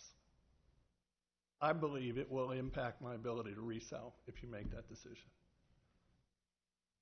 I also noticed that a lot of the neighbors have routine lawn care, and the lawn care people and their utilities, they park in front of the house. They don't park across the street, they generally park in front of the house. So I would think it would be better to have the no parking on the west side and allow parking on the east side. Thank you. Thank you. Any other discussion? Is there anyone else who wanted to address the council on this issue? Okay. Yeah, Your Honor, I went out today and yesterday because I live not far from there, and the lawn care trucks, the UPS truck also is another person that pulls up and parks. The west side, when I looked at it, your mailboxes are all over there, and I don't know how in the world, I don't know what the post office would think of us, because if you had cars parked over there, they couldn't deliver the mail the way they deliver the mail. So I don't know what the answer is, but if you'd have to move all your mailboxes, you have the same problem then with cars parked. So it's a problem. The biggest complaint I've had from some of you and others, Chief, is the speed. I've been told that cars are going as fast as 60 mile an hour out there, and a lot of people told me that. And I know in the past, about the first time you hear that complaint from a guy, the first person arrested is his wife. I've seen that happen. But I think that's something we need to address. Like you are on Lucor right now, you're watching that a little bit as well. But I've heard the complaints. I've recorded them, and the traffic trailers will be deployed out there just for monitoring and also patrols. So I've heard the complaints, and I appreciate that. Thank you. Dan, is that the entire street's going to be rebuilt? Is that correct? Yeah, from the bridge north, we are currently building that up to where it's currently wide already. And then the new subdivision that's going into the west north, right at the city limits up there, will pave it out to the city limits. We're not proposing at this time to rebuild the section south of the bridge. That's not really what we're talking about. But in this section here, currently there's shoulders, right? Shoulder on the west side. On the west side. then it'll just be like It'll be any- full any regular urbanized, curb and ci- gutter, city sidewalks street. both sides, yeah. From the bridge all the way to the city limits.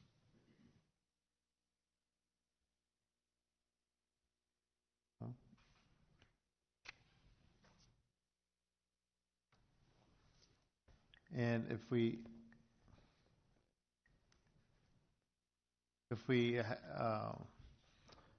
limit parking to the east side and allow and prohibit it on the west side, your concern there is the mailboxes? Yeah, that's partly the mailboxes. If we allow, my concern is that the main concern is you get people parking in between the driveways and people pulling out of their driveways and the visibility to be able to do that. I don't know that that's a big con, I guess, as far as for me, but it is something that we look at. Right.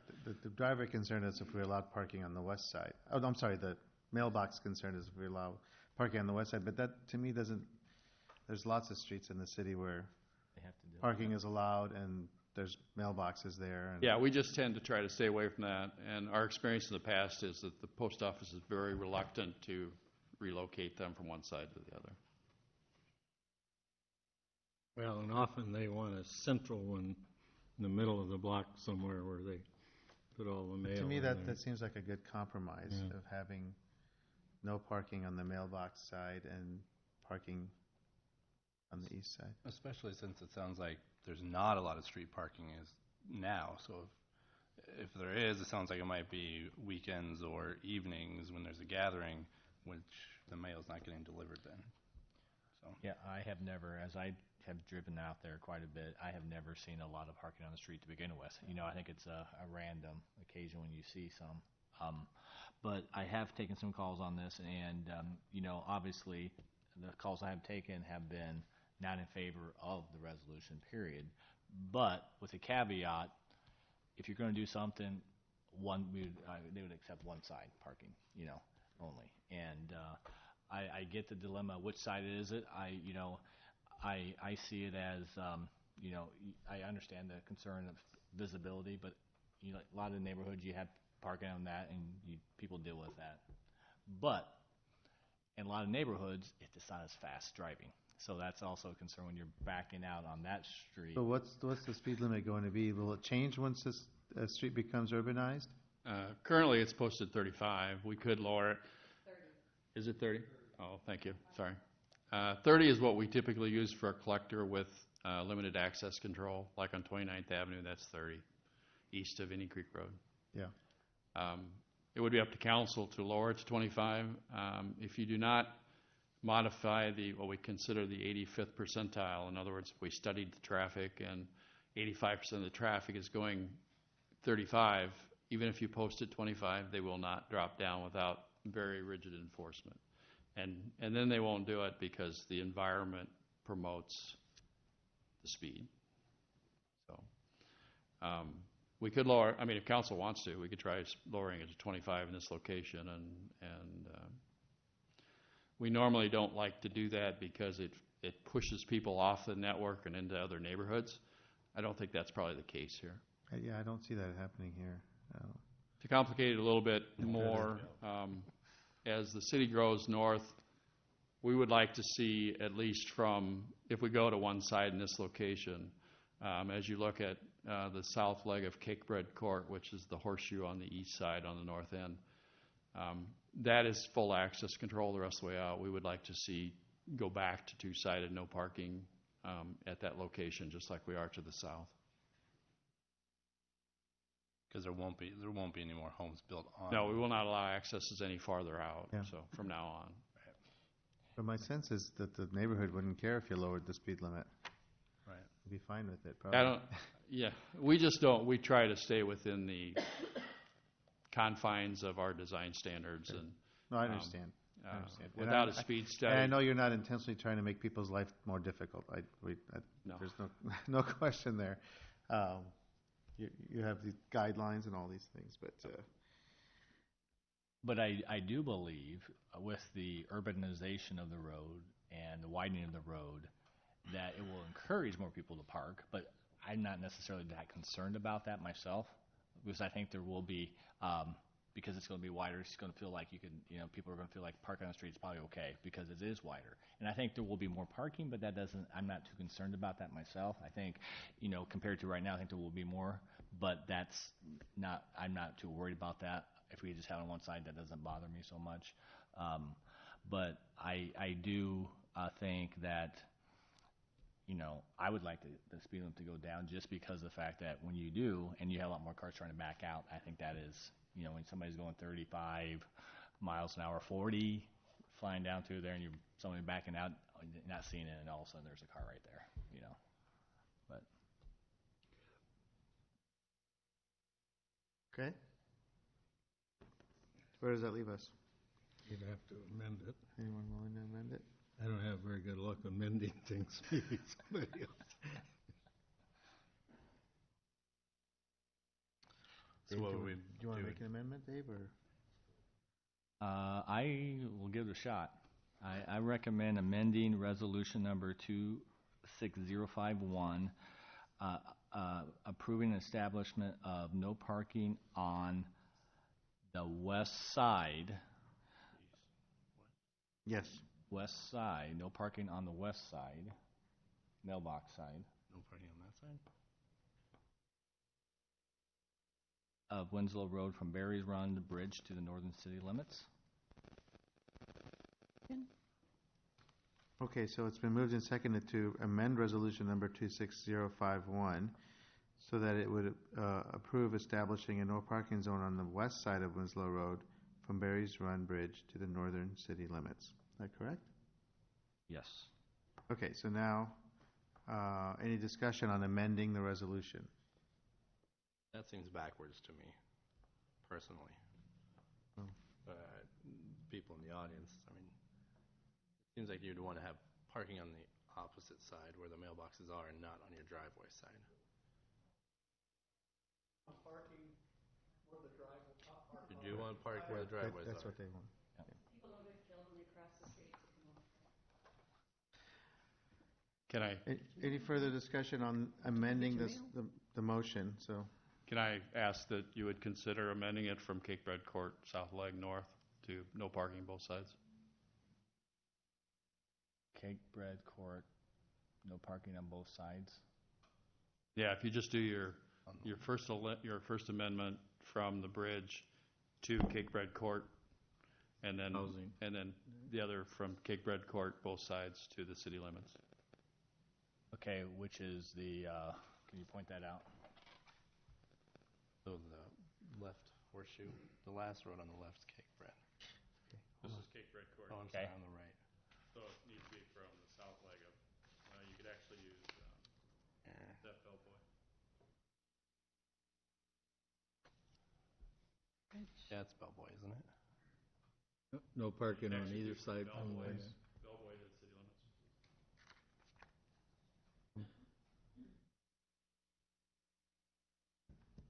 so Dave, you're suggesting that the amendment actually be No parking. No west, parking. West side from the bridge to Bellboy, and no parking both sides from Bellboy to the city limits. And that wouldn't affect any of these homeowners? I don't think so. No more houses up there. Okay. So, We already had a second, though, on the first amendment. Do we have to amend it again? well, let's vote on that amendment, and you can defeat it if you want to do this other amendment. You could vote that one down. And Yeah. All those in favor of the amendment, please signify by saying aye. Aye. All those opposed, please say no. No. No. So the amendment is defeated. Now, do you have a second amendment? All right. What he said. Okay. I recommend, do I still call it resolution number 26051? I'm assuming. Amending resolution number 26051, approving establishment of no parking zone on the west side from Winslow Road to Barry's, from Winslow Road. From Barry's Run On Bridge. Winslow Road. on Winslow Road from Barry's Run Bridge to Bellboy, and from Bellboy to the city limits with no parking on either side, northern city limits. Second. Okay, now it's been moved and seconded to amend resolution number 26051, approving the establishment of a no parking zone on Winslow Road on the west side of Winslow Road from Barry's Run Bridge to Bellboy, and on both sides of Winslow Road from Bellboy to the northern city limits. City limits, yep. Okay? Discussion on the amendment. This is where that parliamentary procedure comes in very handy. Okay, all those in favor of amending the motion, please say aye. Aye. All those opposed, please say no. So now we have an amended motion, which is resolution number 26051, approving the establishment of a no parking zone on the west side of Winslow Road from Barry's Run Bridge to Bellboy, and on both sides of Winslow Road from Bellboy to the northern city limits. Discussion on the amended motion. Okay, all those in favor of the amended motion 26051, please signify by saying aye. Aye. All those opposed, please say no. Okay. The amended motion is approved. The amended resolution. Okay? Good luck, Beth. I'm typing Got it those all, up. Beth? Good. All right. Your Honor, I make a motion we receive and file a request regarding a driveway waiver from Matt Berger, who is Iowa Walls Concrete, 5875 Linear Avenue. Second. It's been moved and seconded to receive and file a request regarding a driveway waiver from Matt Berger, Iowa Walls Concrete. Discussion?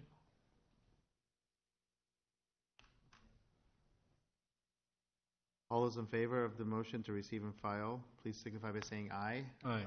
All those opposed, please say no. The motion passes. Your Honor, I recommend approval of resolution number 26059, approving a memorandum of agreement regarding the installation of Tower Terrace Road, Phase 6, Morriswood Enterprises, LLC. Second. Go ahead, Paul. Oh, any discussion? So this was the one that just got finalized that we just got. And the attorney, I mean, everything looked good. It's our standard private public memorandum. I read through it already. It seemed fine. Ready to vote? All in favor? Aye. Aye. Opposed? Aye. Now, Mayor, are you back on 9? Where are we? Okay. Your Honor, make a motion to approve resolution number 26052, approving a preliminary plat for 7th Avenue Commercial Addition located on 7th Ave from 25th Street to 31st Street, City of Marion. Second. It's been moved and seconded to approve resolution number 26052, approving a preliminary plat for 7th Avenue Commercial Addition. Discussion? All those in favor, please say aye. Aye. Aye. All those opposed, please say no. Your Honor. Here's the next one. Next one. Motion passes. Okay, sorry. Go ahead. All right, Your Honor, I'd like to recommend approval of resolution number 26053, approving a final plat and memorandum of agreement for Seaberry's First Edition located north of Williams Drive and west of North 10th Street by Richard and Barbara C. Benny. Second. We have a motion 26053. Having discussion on this motion. Hearing none, all in favor? Aye. Aye. Opposed? This time we have a public hearing regarding a request to vacate a portion of Indian Creek Road right-of-way north of Tower Terrace Road and south of Lucor Road, Marion, Lynn County, Iowa, Morris Woods Enterprises, LLC. In the course of this, is there anybody who would like to speak opposed? Yes, sir. Come forward. You're going to do the opposed first? Opposed, I'm doing first, yes. I got to show the mayor that I can change his stance. My name is Don Stolken. I live at 4018 Brookside Drive. Don, did you fill out a card? Yes, I did. Okay. Okay, well, I appreciate the opportunity to speak to the council, and I do wish that you would interpret my comments as being constructive, because that's the way I intend them to be. I also appreciated having the opportunity to participate in the Planning and Zoning Committee meeting on March 14th of 2017. But something happened at that meeting that really surprised me, and then it upset me. So I went off and did my own analysis, which I'll share with you in a minute. What happened was toward the end of the meeting, a gentleman stood up and asked a simple question whether we had run a traffic count on Indian Creek Road. And the answer came back no, and no one seemed to be a bit concerned about that. No facial expressions, no discussion about whether that data might be valuable for the council to act on, or there was no promise to get any data. And the meeting just moved on, and boy, that sure didn't seem right to me. I said, are we so comfortable in making these far-reaching and irrevocable decisions that we feel like we can do that without facts and data? So I went on my own search to find the facts and data, and I want to quickly share some of those with you at this time. The first unassailable fact is that Marion is going to go to the north and the northeast. Here's this is a page out of the library needs assessment. And what it says, there's a quote in there that says, in the next 20 years, the metro area is expected to grow substantially in the north and the northeast side. That's no surprise to everybody. But I want you to kind of put your head around what that means. If the optimistic thing happens here, what that really means is that there's going to be another whole city the size of what Marion is now to the north and northeast of us, because that's almost double the population we have now. If it's the pessimistic column, then it's 1.5 times. So the point is that we're going to need more capacity to go north and south, not less capacity to go north and south. And in 20 years, it's going to look like a foolish blunder to have closed Indian Creek Road. So one of the reasons that Indian Creek Road is so important to the growth is that the diagonal roads, like Indian Creek Road, are often the most efficient at getting traffic in and out of downtown areas. Lots of towns use diagonals, even if they have a square grid laid out. So on this map here, I decluttered it. This is Lucor Road. This is 10th Street here, but this is all Indian Creek Road here. So you can see that the combination of Lucor Road and Indian Creek Road, which work very well together, form a big funnel for all of the area up here, and they bring the traffic very efficiently to the downtown area. So what you're going to be doing in a few minutes is basically destroying the throat of that funnel that's working very efficiently right now. And so this system serves this area very well. And what I'd like to do is to ask you kindly to actually go out and drive on these roads and drive out here on Lucor, pretend like you're on the east side of Hunter's Ridge or in the Champions Estate, or anywhere out here, and then tell yourself that you're going to drive to the new library. And first go down Lucor, turn right on Indian Creek Road, which you can do without stopping, and then come here.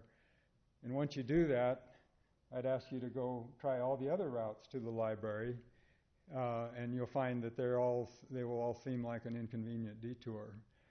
So the subtle irony here is that while the right hand of Marion is telling us we need a new library to accommodate all the growth in Marion, the left hand is busy designing streets that make it incrementally more difficult to get to that library from those growth areas. Okay, the second fact that I'd like to bring up, this is also unassailable, is that, and the previous discussion fell right into my notes accidentally. The unassailable fact is that there are no private drives impinging Indian Creek Road for the section being discussed, none whatsoever. So if you look at the picture, it's a very clean and very open road. The right-of-way is 100 foot wide, which would qualify it to be a major artery from a width perspective. It's all very safe and efficient, except for the deer crossing. And I can guarantee you that one time I was driving down Indian Creek Road and I saw a deer look both ways before he crossed. And I thought that was pretty amazing. But hold that thought for a minute. And we've just been talking about Winslow Road. And Winslow Road, as you've just heard all the previous discussion, Winslow Road has basically become Winslow Street. It's got houses and drives and parking problems and so on and so forth. And it's not that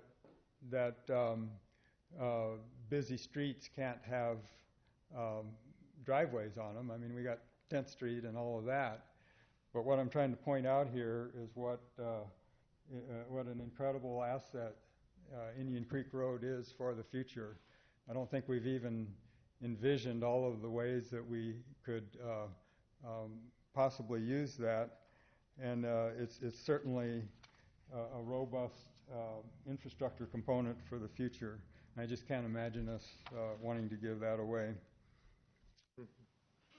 The third fact is that there's still some good options out there.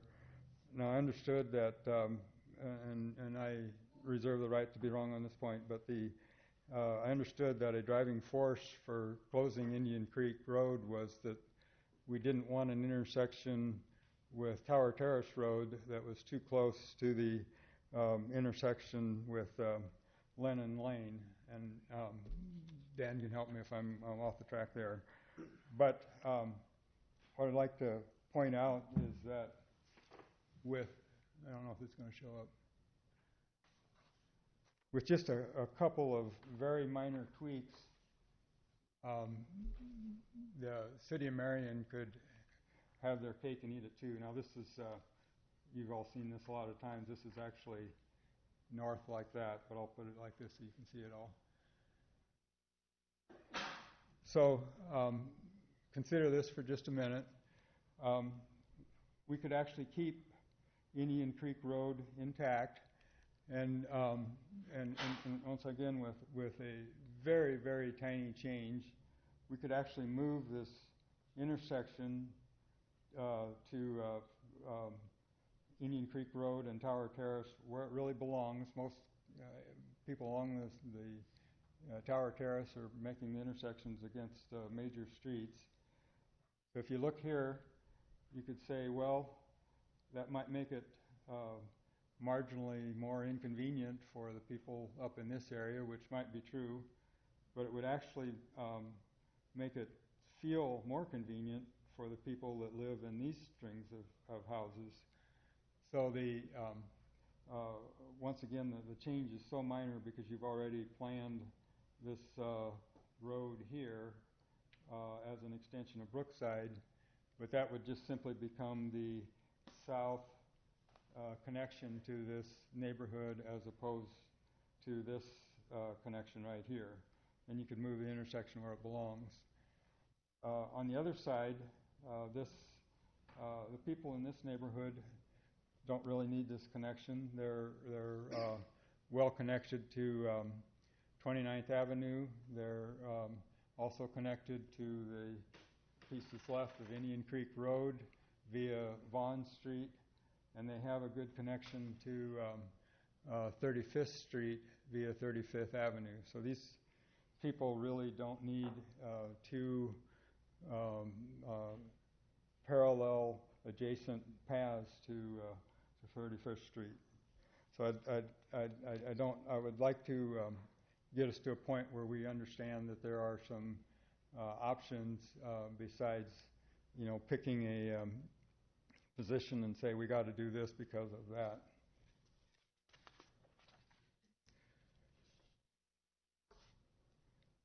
Okay, I'm going to leave this up for just a second. The fourth fact I'd like to go over is that this development here doesn't really need half of this road to be successful.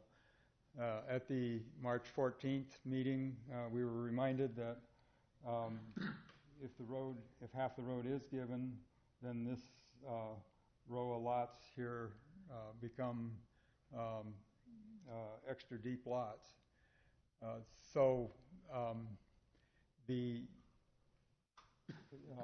I believe that these lots would still meet minimum standards and still be very attractive lots for sale, even without taking half the road. But I would mention that if there is a problem, you could take 20 feet out of that right-of-way and still have the road be 80 foot wide, which would count as a minor artery.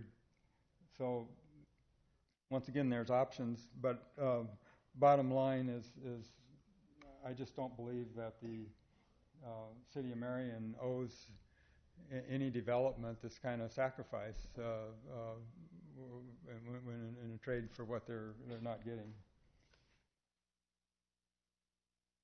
Okay, the next fact is that there's a very important traveler down Indian Creek Road that we don't see, and it's called electricity. There's a very important power line that goes there. I think at the time being it services most of Hunter's Ridge and all that development out there. I don't know what's going to happen when they get the new substation and everything in there, but for now it's a very important.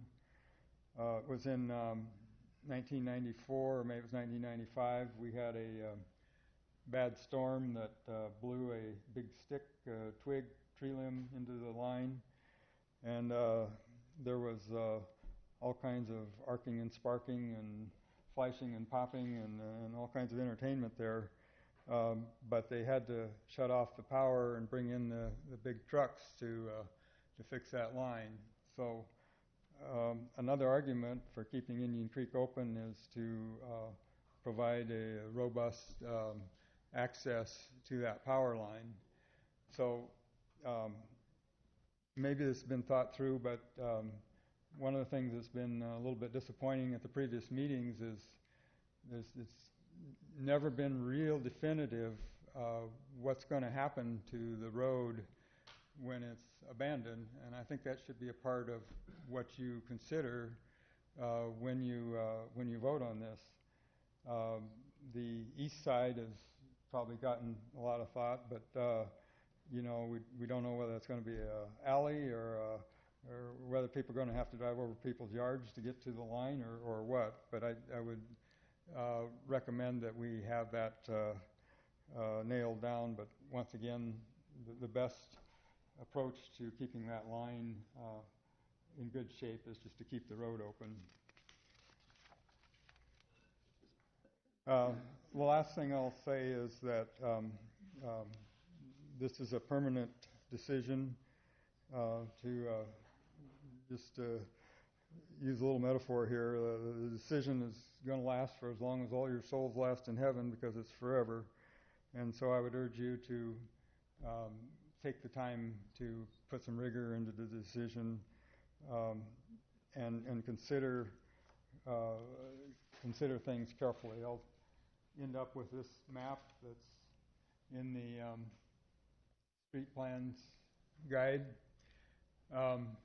And one thing you'll notice is that there's a lot of gold on this map, which means that that's a minor arterial, and which so there's some similarity of substance and purpose and value to all the gold roads, and there are certain width and all of that.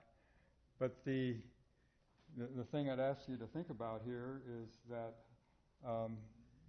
if you have a artery in your arm and you have a piece here and you have a piece here and you cut out a piece in the center, if you still call this an artery and you still call this an artery, then it's pretty sure that you knew that this was an artery too in the center. Well, that's what we got going on here.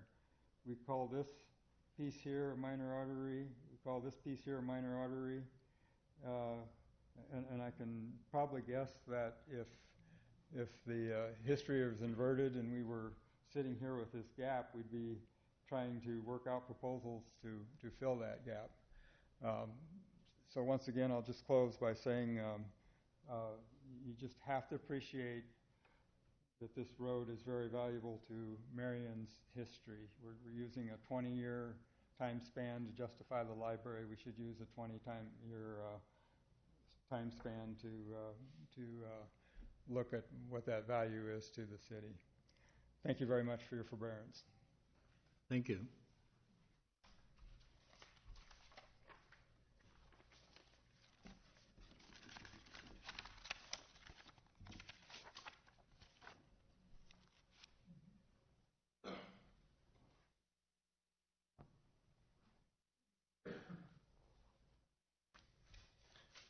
Hello, my name is David Sheets. My wife and I live at 4065 Brookside Drive. And first I'd like to thank Don lives down the street, Don for his excellent analysis. Don is a retired engineer from Rockwell. I'm an engineer at Rockwell. I used to work for him, I think, when he was a department manager. I'm not sure, but that was a long time ago. I'd like to only call attention to three other things that Don touched on, but I'd like to emphasize. First of all, there is a lack of necessity in taking out Indian Creek Road. It is a road I use every day, and if it is removed without the connection for Brookside in place first, it places an unreasonable burden on the residents of Brookside Drive, meaning there would be only one in and out for a temporary period of time. Nowhere has a plan been shown where the connection to Brookside is made before Indian Creek Road is taken out. The second point I would draw attention to is the fact that, as Don said, there is the lack of necessity. You could easily solve the problem of the intersection. Even if you did not move the intersection, all you'd have to do is have Indian Creek Road be a right turn coming from the north and the south. In which case, if you come up to Tower Terrace from the south, Indian Creek Road, you just exit on and go to the right. And that would be true from both the north and the south. And the last point I would want to call attention to is something that's very personal for me. I like to do projects in my yard. I like to, with apologies to the police chief, I like to exit Indian Creek Road into my backyard, and as opposed to driving up my yard from Brookside, I like to exit from Indian Creek into my backyard. And I think if you take out Indian Creek Road, it creates an unreasonable need for me to drive through my yard with my pickup. It diminishes my ability to use my property. That's all I have to say. Thank you. Thank you. Anyone else like to speak in opposition?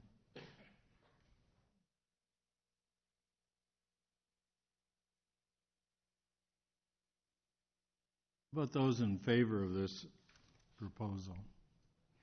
We have someone here who would like to speak in favor of this proposal.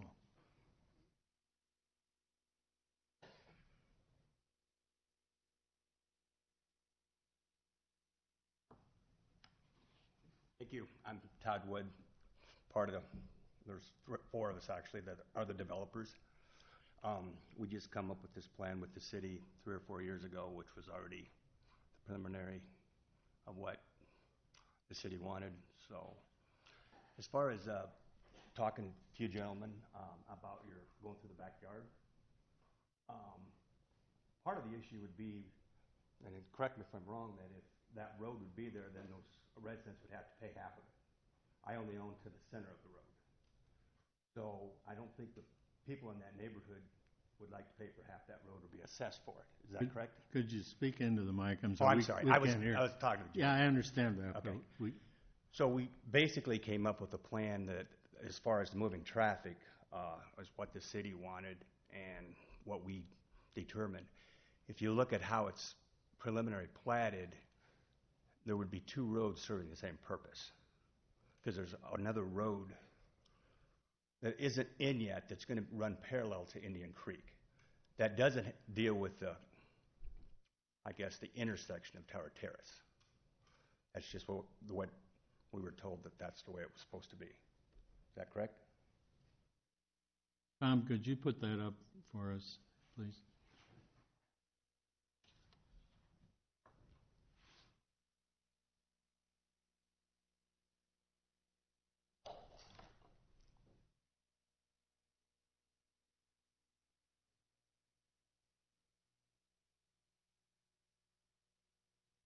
So yeah, so there'll be a road that'll connect here at Lennon and then continue north and go south and west through the subdivision and connect with Brookside. It avoids the skew intersection. There'll be a T intersection. Actually, the south leg will also be terminated at Tower Terrace, and Winslow will continue and tee into Tower Terrace Road until the bridge is in. Winslow will continue up to the stop sign that was placed with the new road alignment. Once the bridge is in, that portion will also be vacated, and the intersection of Winslow and Tower Terrace will become a T intersection. As many of you recall, there's a bridge here that we just recently reduced the weight limit on. It was a temporary bridge when it was placed in the 90s, or late 90s, 01. And it's been flooded several times. For property acquisition out here, we'll take away any need for this portion of the road and the flooding problem that persists out there in the removal of a bridge that floods. So while I understand there's concerns with removing this in its current establishment, you can see there'd be a number of intersections that would be created. Even under some of the scenarios proposed, there's still going to be a number of intersections. It's the feeling in the long-range plan of the city has been to place Tower Terrace in this vicinity, ultimately connecting it here, and you can see that the east-west connection is very important. If this was not the proposed east-west connection through the community, this road probably would be fine the way it is. But with what we're building in the way of Tower Terrace Road, the connectivity that would allow from Highway 13 to Highway 380 or Interstate 380, it's essential that we do limit some of that access that's coming through there. And a skewed intersection is a dangerous intersection. The solution here is pretty unimpactful, I would say, from a city perspective in the long-range planning. Anybody that's going to be accessing this, going from this neighborhood south, can continue off and go here, and will be able to take a left, come down, and hit Indian Creek. Maybe 1 minute out of the way. I don't know that that's going to be a serious problem. Will there be a short-term time frame where there will not be access and there'll be some confusion, probably while the construction is going on? Absolutely, no question about it. That's an issue that every neighborhood deals with when you're building a street. I'm sure the folks that are here related to Winslow Road can tell you all about access problems and difficulty getting in and out. Lucor will be next year. or this year, I'm sorry, this year. So that's just what happens with progress and development. What's the time frame, Tom, of Tower Terrace Road being done to the roundabout? I would, Dan, answer that question. You just approved the MOU for that section from Winslow to Lennon, that next section. So as soon as we can get that coordinated with the developer, they'll start construction on that this year. We would hope to have it done by the end of this year or late spring next year. Between what will be the end of Indian Creek and the roundabout Tower Terrace? You know, now you have to go on a gravel road and Yeah, up through from there. that section that's shown drawn, maybe you could show that, Tom.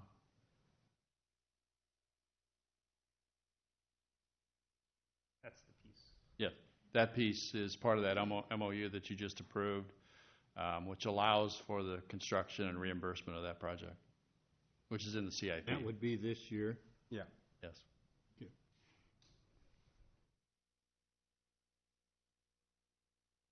The access. That also, you submitted a plat today or this week for a portion of that connection as well. That will bring that closer to fruition, I guess, as well, that internal street. My wife, I live at Hunters, and we travel that road 10 times a day. When you got your street through there, she's going to cut through there to try to avoid the roundabout and go down there and make a right and then a left. Yeah, I think you're going to have some traffic in your subdivision that you may not like. Well, that'll have a 25 mile per hour speed limit. The other has 35. She may want to avoid the roundabout, but you can take a right turn. It's like no different than any other four-way stop because you slow down to and St. take a Louis right at on red. 25 mile an hour before she got around the roundabout.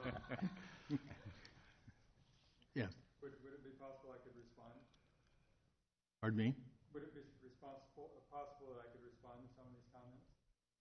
Well, I Sure. think you probably would want, this is the hearing, the public hearing, so you should be taking the comments in opposed and then in favor. If you want to have back and forth, that would be at the point at which you would take action on the following item, Okay. rather than getting into an active discussion during Thank the you. hearing. The only other thing I guess I would mention as far as how wide that road is in that, when we came to the city council 3 years ago, we made those lots extra deep so the neighbors that live in Brookside and extra large would feel that they're not getting small lots put right beside them. And it would end up, now they have a road in their backyard, it would be another backyard. So, Which they asked for. I remember that. Mhm. Yeah. Thank you. Okay, thank you. Anybody else speaking in favor?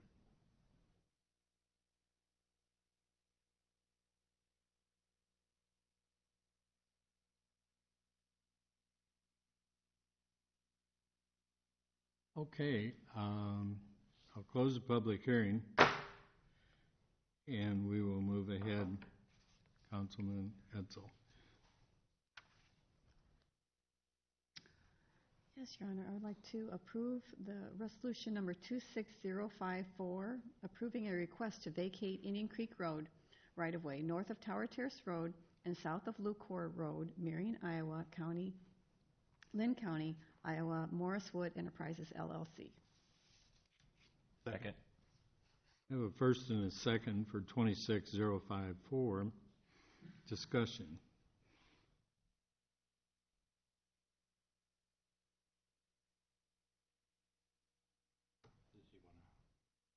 Why don't you come up? You want to rebuttal there for a moment. Okay, well, I'd like to make a couple of comments. First of all, you have to appreciate this fundamental fact that Tower Terrace Road is an east-west road, and the growth vector is north. So I agree that there's a little bit of an angle here, but Tower Terrace Road is not a substitute for Indian Creek Road. And I was going to raise the point, I didn't get to it, that you said about your wife. And I can't encourage the council enough to go drive these streets. As you come out of Lucor Drive and you come onto 35th Street, not everybody is going to want to go to this roundabout, and some will, in fact, go down, Primrose Street, and I've driven that. It's a very inviting road. But you see, that's where data is required. The council should insist on data. What should happen is there should be a well-understood traffic count on this street. It should be extrapolated for what that traffic is going to be in the future, and then there should be an analysis or a computer model or something that says, where's that traffic going to go? It's not just going to vaporize. So part of it may be our hope that it'll all go to the roundabout, but it might not. There might be some factors that when this street is finished, the roundabout might get kind of busy, people perceive it to be dangerous. There will be a lot of people that come right down the middle of the residential street, and that might not be what we're asking for. But the primary point I want to make is, why are we compromising our future? Look, if we've all justified the library on a 20-year plan, we've been making that plea that 20 years from now, why can't we see that we should not be preserving our road infrastructure for 20 years as well? So thank you again for letting me speak. Thank you. I think Tower Terrace is the future of the road, the traffic through that area. I mean, because you can take Tower Terrace down and get off and go north or south, to the uptown. Let me, I don't want to get in trouble here, and please,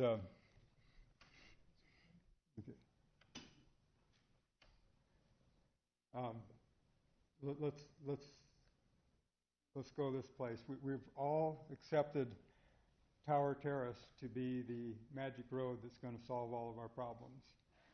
So, and we all say, well, it's only just a little out of the way to get on Tower Terrace. Then you can go east and west on Tower Terrace and find a place to go south, and you can go any place you want to. Just for something to think about all the dialogue that's going on with Alburnett Road. Once again, if Tower Terrace Road is the magic road that spreads things east and west, there's going to be a certain amount of this traffic that will use Tower Terrace Road to get to the east side of Marion to pay their fines at the police station. There'll be another segment of the traffic that goes west on Tower Terrace, picks up C Avenue and goes to work at Rockwell Collins or the mall. If you do that analysis regularly, you have to ask how much traffic is actually left that needs to be going down to this new connection. So if you use Tower Terrace Road as the magic east-west road that's going to solve all your problems, then you need to consider that in all of your traffic flow analysis. Once again, Tower Terrace is east-west. The growth vector is to the north. Thank you. Yeah, thank you. I do, I love the city of Marion. I know and love the engineer, but we're just on different sides of this one. It's obvious you have some disagreement there.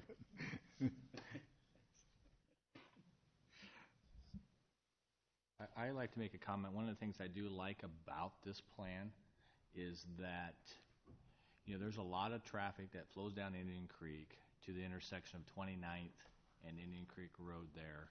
That is, with the school being right there, I think this solution will actually divert some of that traffic from that intersection to Tower Terrace Road, maybe on the Winslow Road side and around from that, so we'll alleviate some of that traffic going into that intersection, which is a very busy intersection at school time, and some of that traffic may not be there in the future. But here's the problem with that. This road is not going away past that school. It's still designated as the same category of the minor artery, and it's still going to be connected to the east-west Tower Terrace Road. So it's not like we're closing the street in front of the school. But I just think some of the, because of some of the other connections, a lot of people may choose the other connections to avoid that. So. Okay, public input is over, and the council needs to discuss. We are minus a couple council folks on this, and we have a situation where we are going to have one abstention, so we need to make a decision with 4 of us or delay it till we have 6.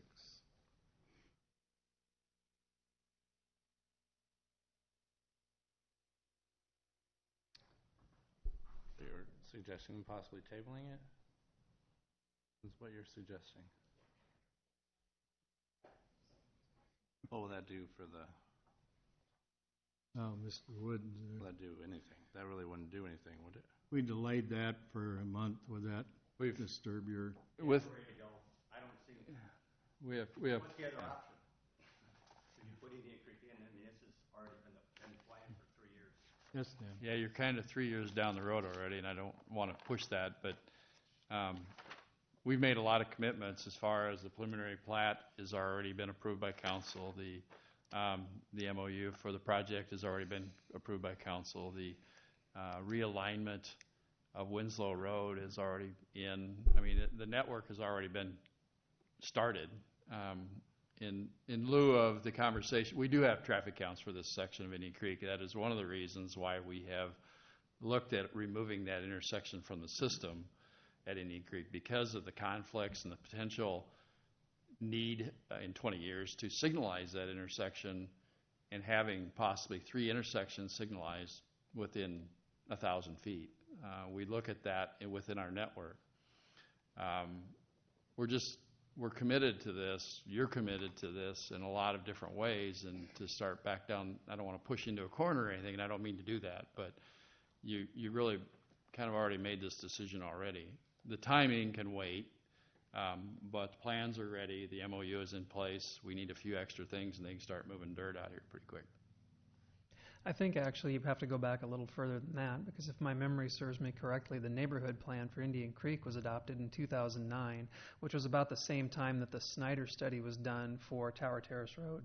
And the Snyder study for Tower Terrace Road modeled everything that you've heard talked about tonight that we're saying we needed to be modeled, and looked at Marion's transportation network. A lot of the arguments we've heard tonight for why we shouldn't close Indian Creek are predicated on the idea that we should be making it easier for traffic to hit 10th Street and come into the downtown.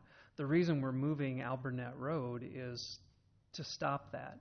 We're at a point that if traffic volumes continue to climb on 10th Street, we're going to have to make some pretty dramatic improvements and changes to that street starting in the uptown. At the minimum, you're looking at stripping parking on both sides of the street and potentially widening it, and having to do additional property acquisitions excuse me, through the central core of the uptown area to accommodate those growing traffic volumes. So it's not okay to just keep funneling more and more traffic down to 10th Street.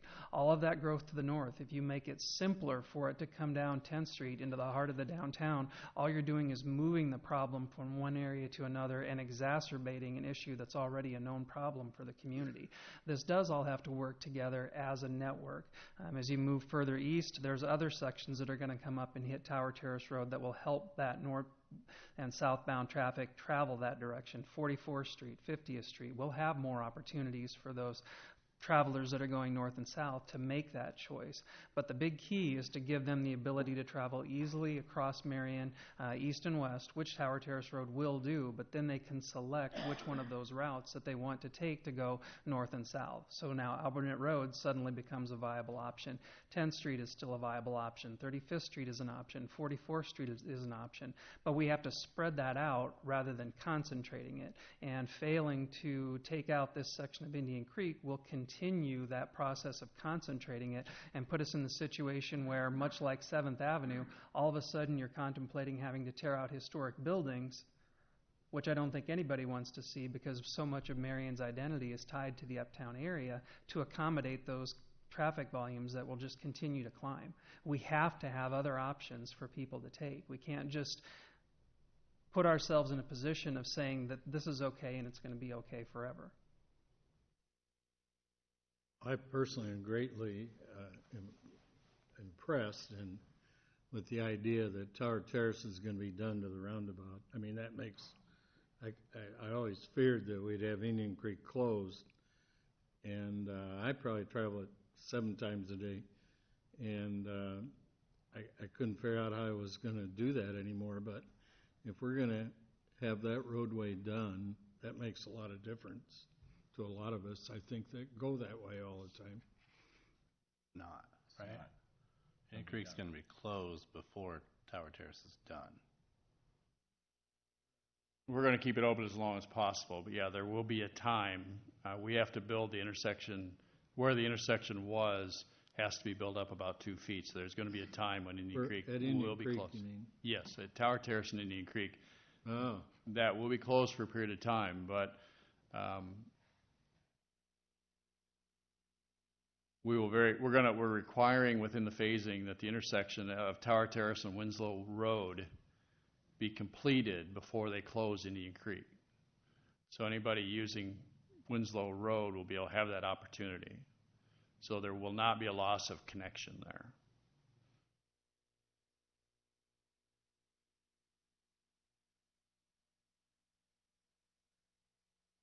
Will that gravel road still be open? No, that'll also go away, but you can come down and go down Lennon.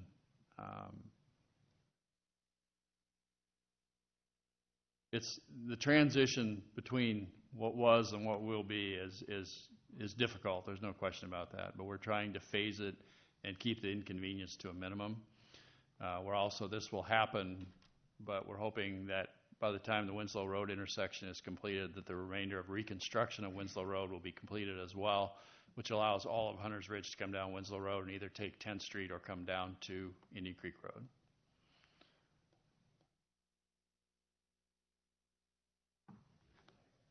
We've looked at alternatives, and there's just no way to keep Indian Creek Road once we start working on Tower Terrace. We can gap it, but there's not a lot that can be gained there because a lot of the storm sewer work in that intersection has to be done first.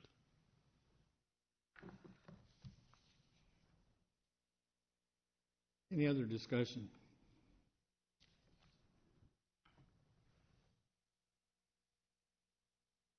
Call the question. All those in favor? We're voting right now? Mm-hmm. Okay. Aye. Did you already read this? Yeah. Can't remember. You did. Have we gone to 2654? Okay. Kim made the motion, we Mm-hmm. seconded. We've had our discussion, I'm calling the question. Yes. All those in favor?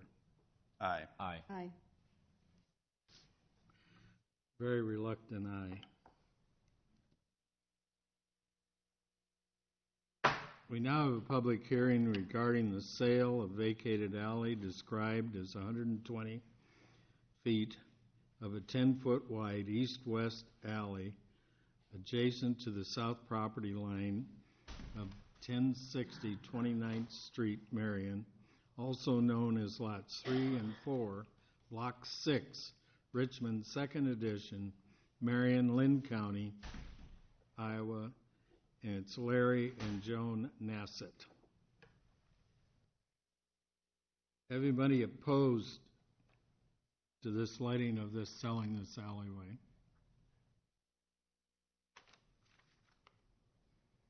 Hearing none, anybody in favor of the public hearing in the city selling this alleyway to Mr. Nassett? Public hearing is closed.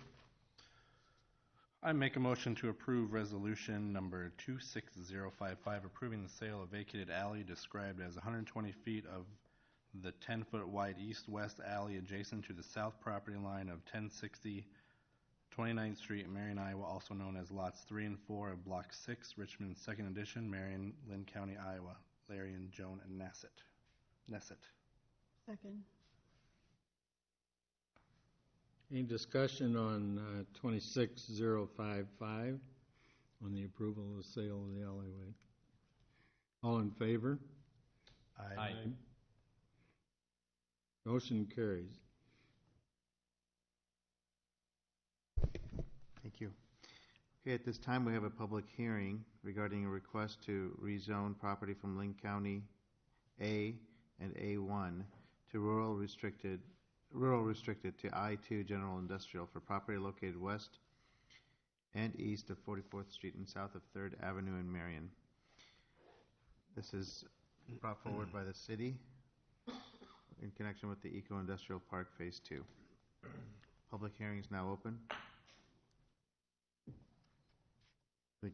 Does anybody need an explanation on this? I don't think so. Okay. Is there anyone here to speak in favor of this measure?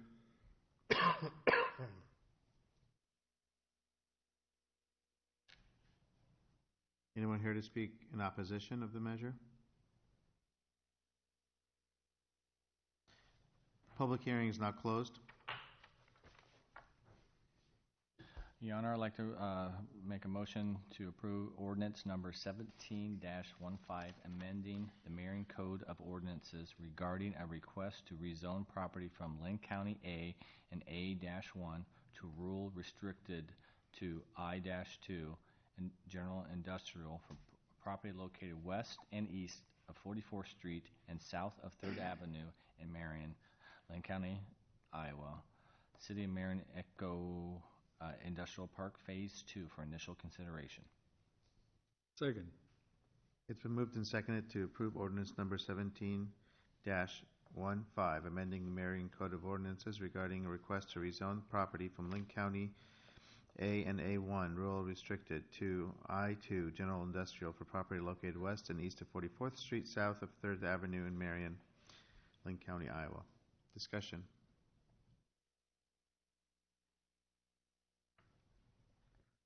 All those in favor of approving ordinance number 17-15 signify by saying aye. Aye. All those opposed, please say no. The motion passes.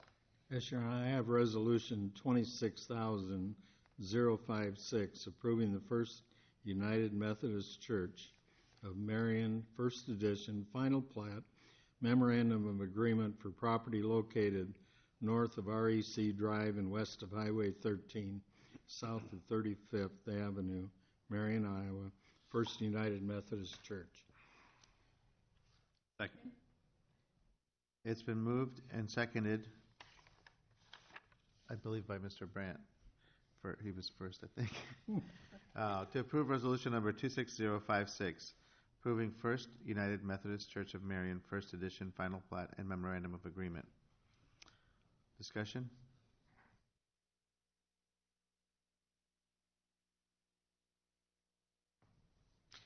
Okay, all those in favor of resolution number 26056, please say aye. Aye. All those opposed, please say no. The motion passes.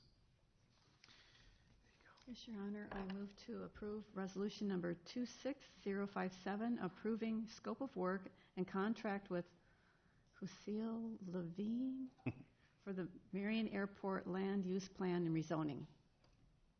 Second.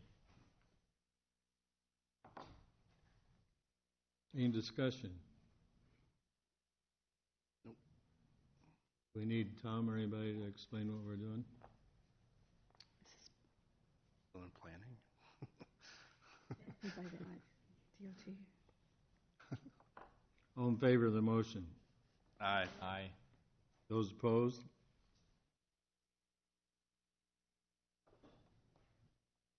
Oops.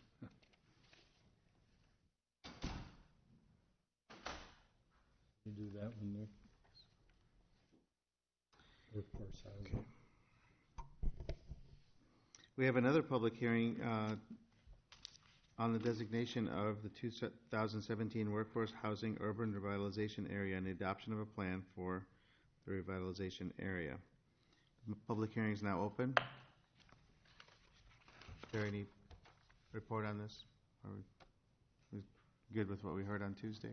Yeah, this is just a single-purpose urban revitalization district to allow the city to provide match for workforce housing tax credits to support a multifamily project.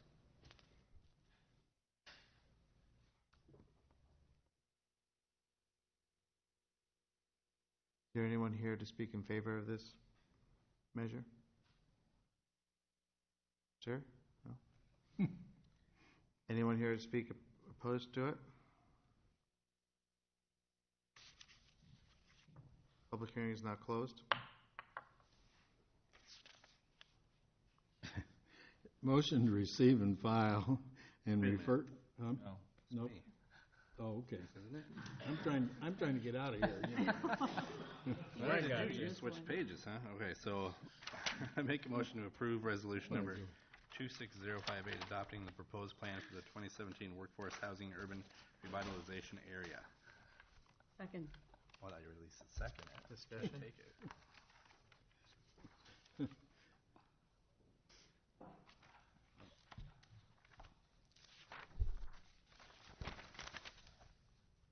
All those in favor, please say aye. Aye. All those opposed, please say no. I'd like to make a recommendation to approve ordinance number 17-16, designing an area of Marion, Iowa as a 2017 workforce housing urban revitalization area for initial consideration. What did I say? Designing. No, designating. Second. Was there a second on that? Kim just did. Thank you. So it's been moved and seconded to approve ordinance number 17-16, designating an area of Marion as the 2017 Workforce Housing Urban Revitalization Area. Discussion?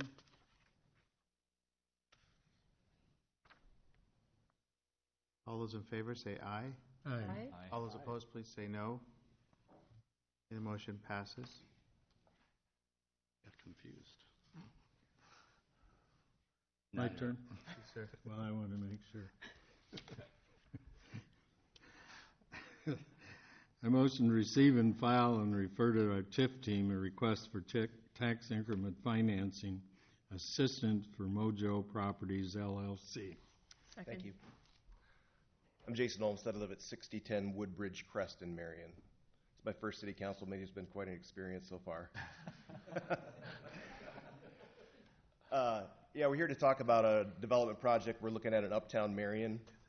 I represent Mojo Properties and also Olmstead Construction. We've been in the general construction business for about 30 years. We have our own crews of carpenters, laborers. We self-perform all those functions. A couple reference projects that have been some older building renovations, Co-College. We also did Water Tower Place down in Cedar Rapids a number of years ago. So we have done some warehouse conversion projects in the past. Basically what we're looking at is the old ESCO building, Shermco building, and we're calling it the rebirth of the court building. It's really been on the corner of 8th Avenue and 11th Street since 1905. It's been home to a lot of businesses over the years, most recently ESCO and Shermco. And our goal is really to renovate that project, do a warehouse conversion, and create a new mixed-use residential and commercial property in that northwest quadrant of the Uptown District. The goals really are to do a complete refresh on the outside of the building.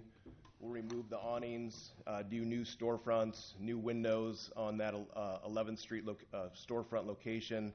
As you kind of walk around the side of the building, we'll add some barricade decks on the exterior to accommodate the 4 new residences we're planning on the 2nd floor. Again, open up those windows, tuck point the entire exterior, rework the entryways on all sides of the building, and just really give it a total refreshed look on the outside. And as you kind of walk around the back, we're going to have at least 2 garage doors. We're only showing 1 in the rendering.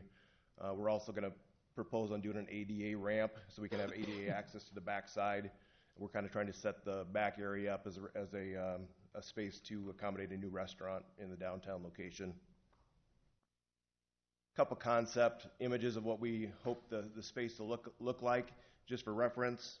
Again, we kind of talked about the goals. We're just trying to put some realistic pictures of what that may look like in the future. We're proposing potentially to do a shared rooftop deck. We also have some considerations to do solar on the roof, so we're just going to kind of see how that shakes out based on, you know, what some of those potential residents may want from that standpoint. Really, the goal is to uncover the history of the building. Covered by a lot of sheetrock and acoustical ceiling tiles. There's some really cool structure inside of there. You see some barn rafters, some of the original wood construction that we're hoping to uncover and expose as part of that renovation process. There is brick on all the exterior walls, so we want to uncover all of that and just really show that true character of the building and bring it back to a new life. And again, as far as the second floor, our goal is to have 4 upscale residential condos. Again, we're just showing some images of what we're hoping to achieve in the end. Wood floors, solid core doors, custom cabinets, granite, stainless steel appliances, exposed ductwork. We will be doing a fire sprinkler system in the entire building, building security, and those private balconies like you guys saw in the renderings. A couple more images of what we're hoping that to look like. Floor plans, we're shooting for about 1,500 square feet per unit. The exterior units will be 2-bedroom. The interior will be a single bedroom with a den, just because we don't have access to daylight windows. We are exploring potentially putting a skylight in there, but we just want to make sure we don't have leak problems going forward. So we're still kind of developing that floor plan for the residential spaces. Then on first floor, our goal is to have 2 commercial tenant spaces, about 1,500 square feet. Again, with the new storefronts, new windows, we'll upgrade all of the restrooms to ADA and also to accommodate the size of the space that's there. We'll present that as a shell ready to be built out for tenant improvement. And then like I noted in the back area, a couple more images of kind of what we're hoping that to look like when we get it all opened up. In the back area, we've had a couple of restaurants that have already walked through the space, shown some interest. We want to be able to sort of open that back up from a garage door standpoint. We have about 3,000 square feet available back there, and that way I think we can really take advantage of that alley space that's being developed on the back side. Those are kind of the goals we have in place. You guys have any questions? You saved the cistern in the basement of the little building. In the old chamber building? Yeah. Yeah, it's great. I don't think we're ever going to tear restaurant that out of there. Yeah, it's not causing any problems where it's located. So Part of that repair was a lumber yard. yeah, it was a livery stable livery back in the and day. lumber. Yeah. So it was built as a barn basically, and but there's some really cool structure inside of there. Any questions? Where would the tenants park? Do you have any?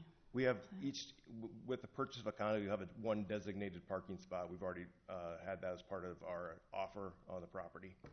So we'll have one parking spot directly behind where the Shermco lot was that's shared with the Iowa Realty building. Are those the parking spots that we gave to Shermco? Does that have anything to do with that? Remember we gave them some parking spots? Now, there was a kind of a cascade effect with the shift of parking from Iowa Realty, and then Shermco moved over across the street. But with Shermco moving out, the parking demands have greatly decreased, and they were able to work that out as part of the land transaction to make sure everybody still had the spaces they wanted. But I think those were the ones that were in the front of the building, that were in the arcade area where they've had the signs posted. Maybe that's the ones you're talking about. Yeah. Did you purchase the parking lot across 8th Avenue also? No, we just purchased the building, and we rolled four parking spots into the offer, but not across the street. Gotcha. I think it looks terrific. Mm-hmm. Thank you. Excited to see it. Great. Any other discussion? All in favor of the motion, receive and file, refer to the TIF team? Aye. Aye. Aye. Thank you. Your Honor, I move move to, motion to receive and file and concur with the recommendations of the Local Option Sales Tax Committee. Second. It's been moved and seconded to receive and file and concur with the recommendations of the Local Option Sales Tax Committee. And we received a letter from the chair of the committee with the recommendation of the committee. Okay, any discussion on this? How much were the estimated hookup fees, or, well, I forget, don't have it in front of me. I didn't bring it with me, but I think it was 731,000. So that would all go back into the lost? No, the 400,000 from lost and then the rest has been okay. requested to go back to lost. Gotcha. Thank you. Further discussion? All those in favor, please say aye. Aye. All those opposed, please say no. Motion passes. Your Honor, I move to approve ordinance number 1710 relating to mayor and city council compensation. Final consideration. Second. It's been moved and seconded to approve ordinance number 17-10 relating to the mayor and city council compensation. Final consideration. Discussion?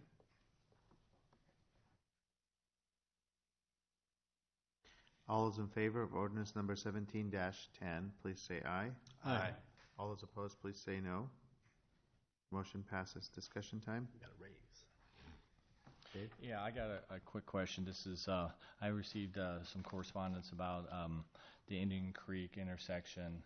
There was a crossing guard that had a little scary moment there earlier this week, and the car wasn't stopping when she was out there with the crossing thing. And I was just curious, I know we approved temporary lights to be put up there. When they plan on being done this summer or something before we start next school year, or when? I think those are in the 18 CIP or 19 even. I'm not sure. No, I don't have them in my work program for this year. Okay. I got the same correspondence. Yeah. So. Now, that is a case where we do have an ordinance on the books. If they can provide us information, license plate, something like that, the police department can follow up. Rarely does that happen. We usually get bus violations. We do have a program to which we randomly sit at intersections. So this must have been a day. We keep a log on where we were at in both Marion and Linn-Mar. But yeah, like city manager said, I would encourage them to contact us, and then we'll follow up with it, and at least at minimum get a hold of the registered owner and share the concerns. Okay. But can you follow up when that when it's in the budget cycle for that? Okay. That's all I have. What's the time on that, Dan? I think this is you. What's the time for that meeting on Tuesday? You're talking about the signals? Albanet Road. Albanet Road. We're on to proposing. me. We currently have a May 30th letting. No. Oh, no. The meeting Tuesday night, the 23rd, about Albanet Road. 4:30 to 6:30. Is that 4:30? Okay, thank you. That's all I got. Yep. Okay. Go ahead. Talked with Joe Spinks. He's in New York visiting his family and his new grandson, who I call Bubba. I don't know what his name is, but and I did stop to see Councilman Pazur today, and she's had her hip replaced, and she'll get out of the hospital on Friday, but go to a intensive care unit there for a week or so. So she's coming along. His surgery went well. Other than that, I don't have a whole lot. I had a few things, but I will tell you, Mayor, that the first bar in Marion, Iowa was a Mr. Strong, who in 1939 built a two-story log cabin, which was on the edge of town. And I'm not going to the edge of town, but I'm going to check on a bar that's been there a while as soon as this meeting's over. So thank you. Well, for my part, this week I participated in a bike to work week event where we biked from Thomas Park to City Hall. I also participated in a non-violence or anti-violence event at Metro High School yesterday. Last week, I participated in another anti-violence event at Linn-Mar High School. I spoke to a scout troop. I participated in employee appreciation breakfast. So it's been a busy couple of weeks. Next week, I get to speak at my first graduation. Some kindergartners.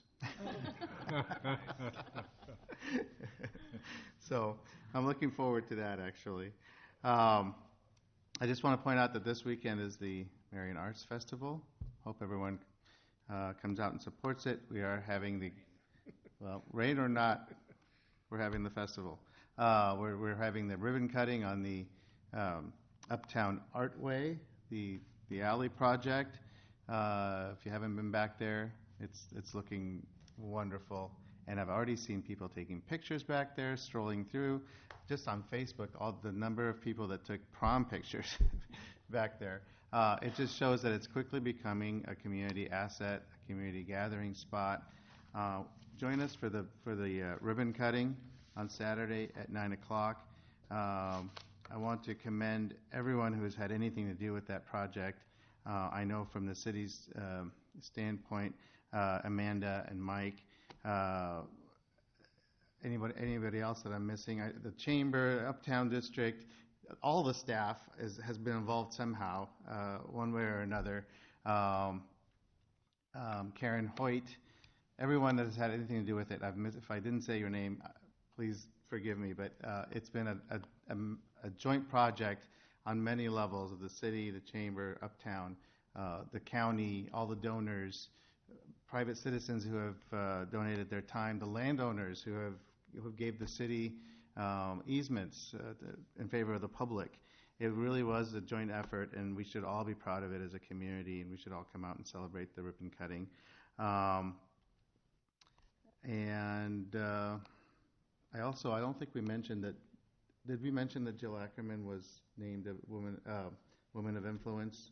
I don't think we've done that. Jill, the president of the Chamber, was named as one of the 10 women of influence in the corridor by the Corridor Business Journal. So she's a great asset to this community and really works hard in so many ways. A lot of the projects really that have made this community a better place, she has something to do with, and we should all thank her. I guess that's it. Are we having council hours Saturday? There is no city council office hours on Saturday because we'll all be involved with the festival somehow. I think that's it. Thank you very much.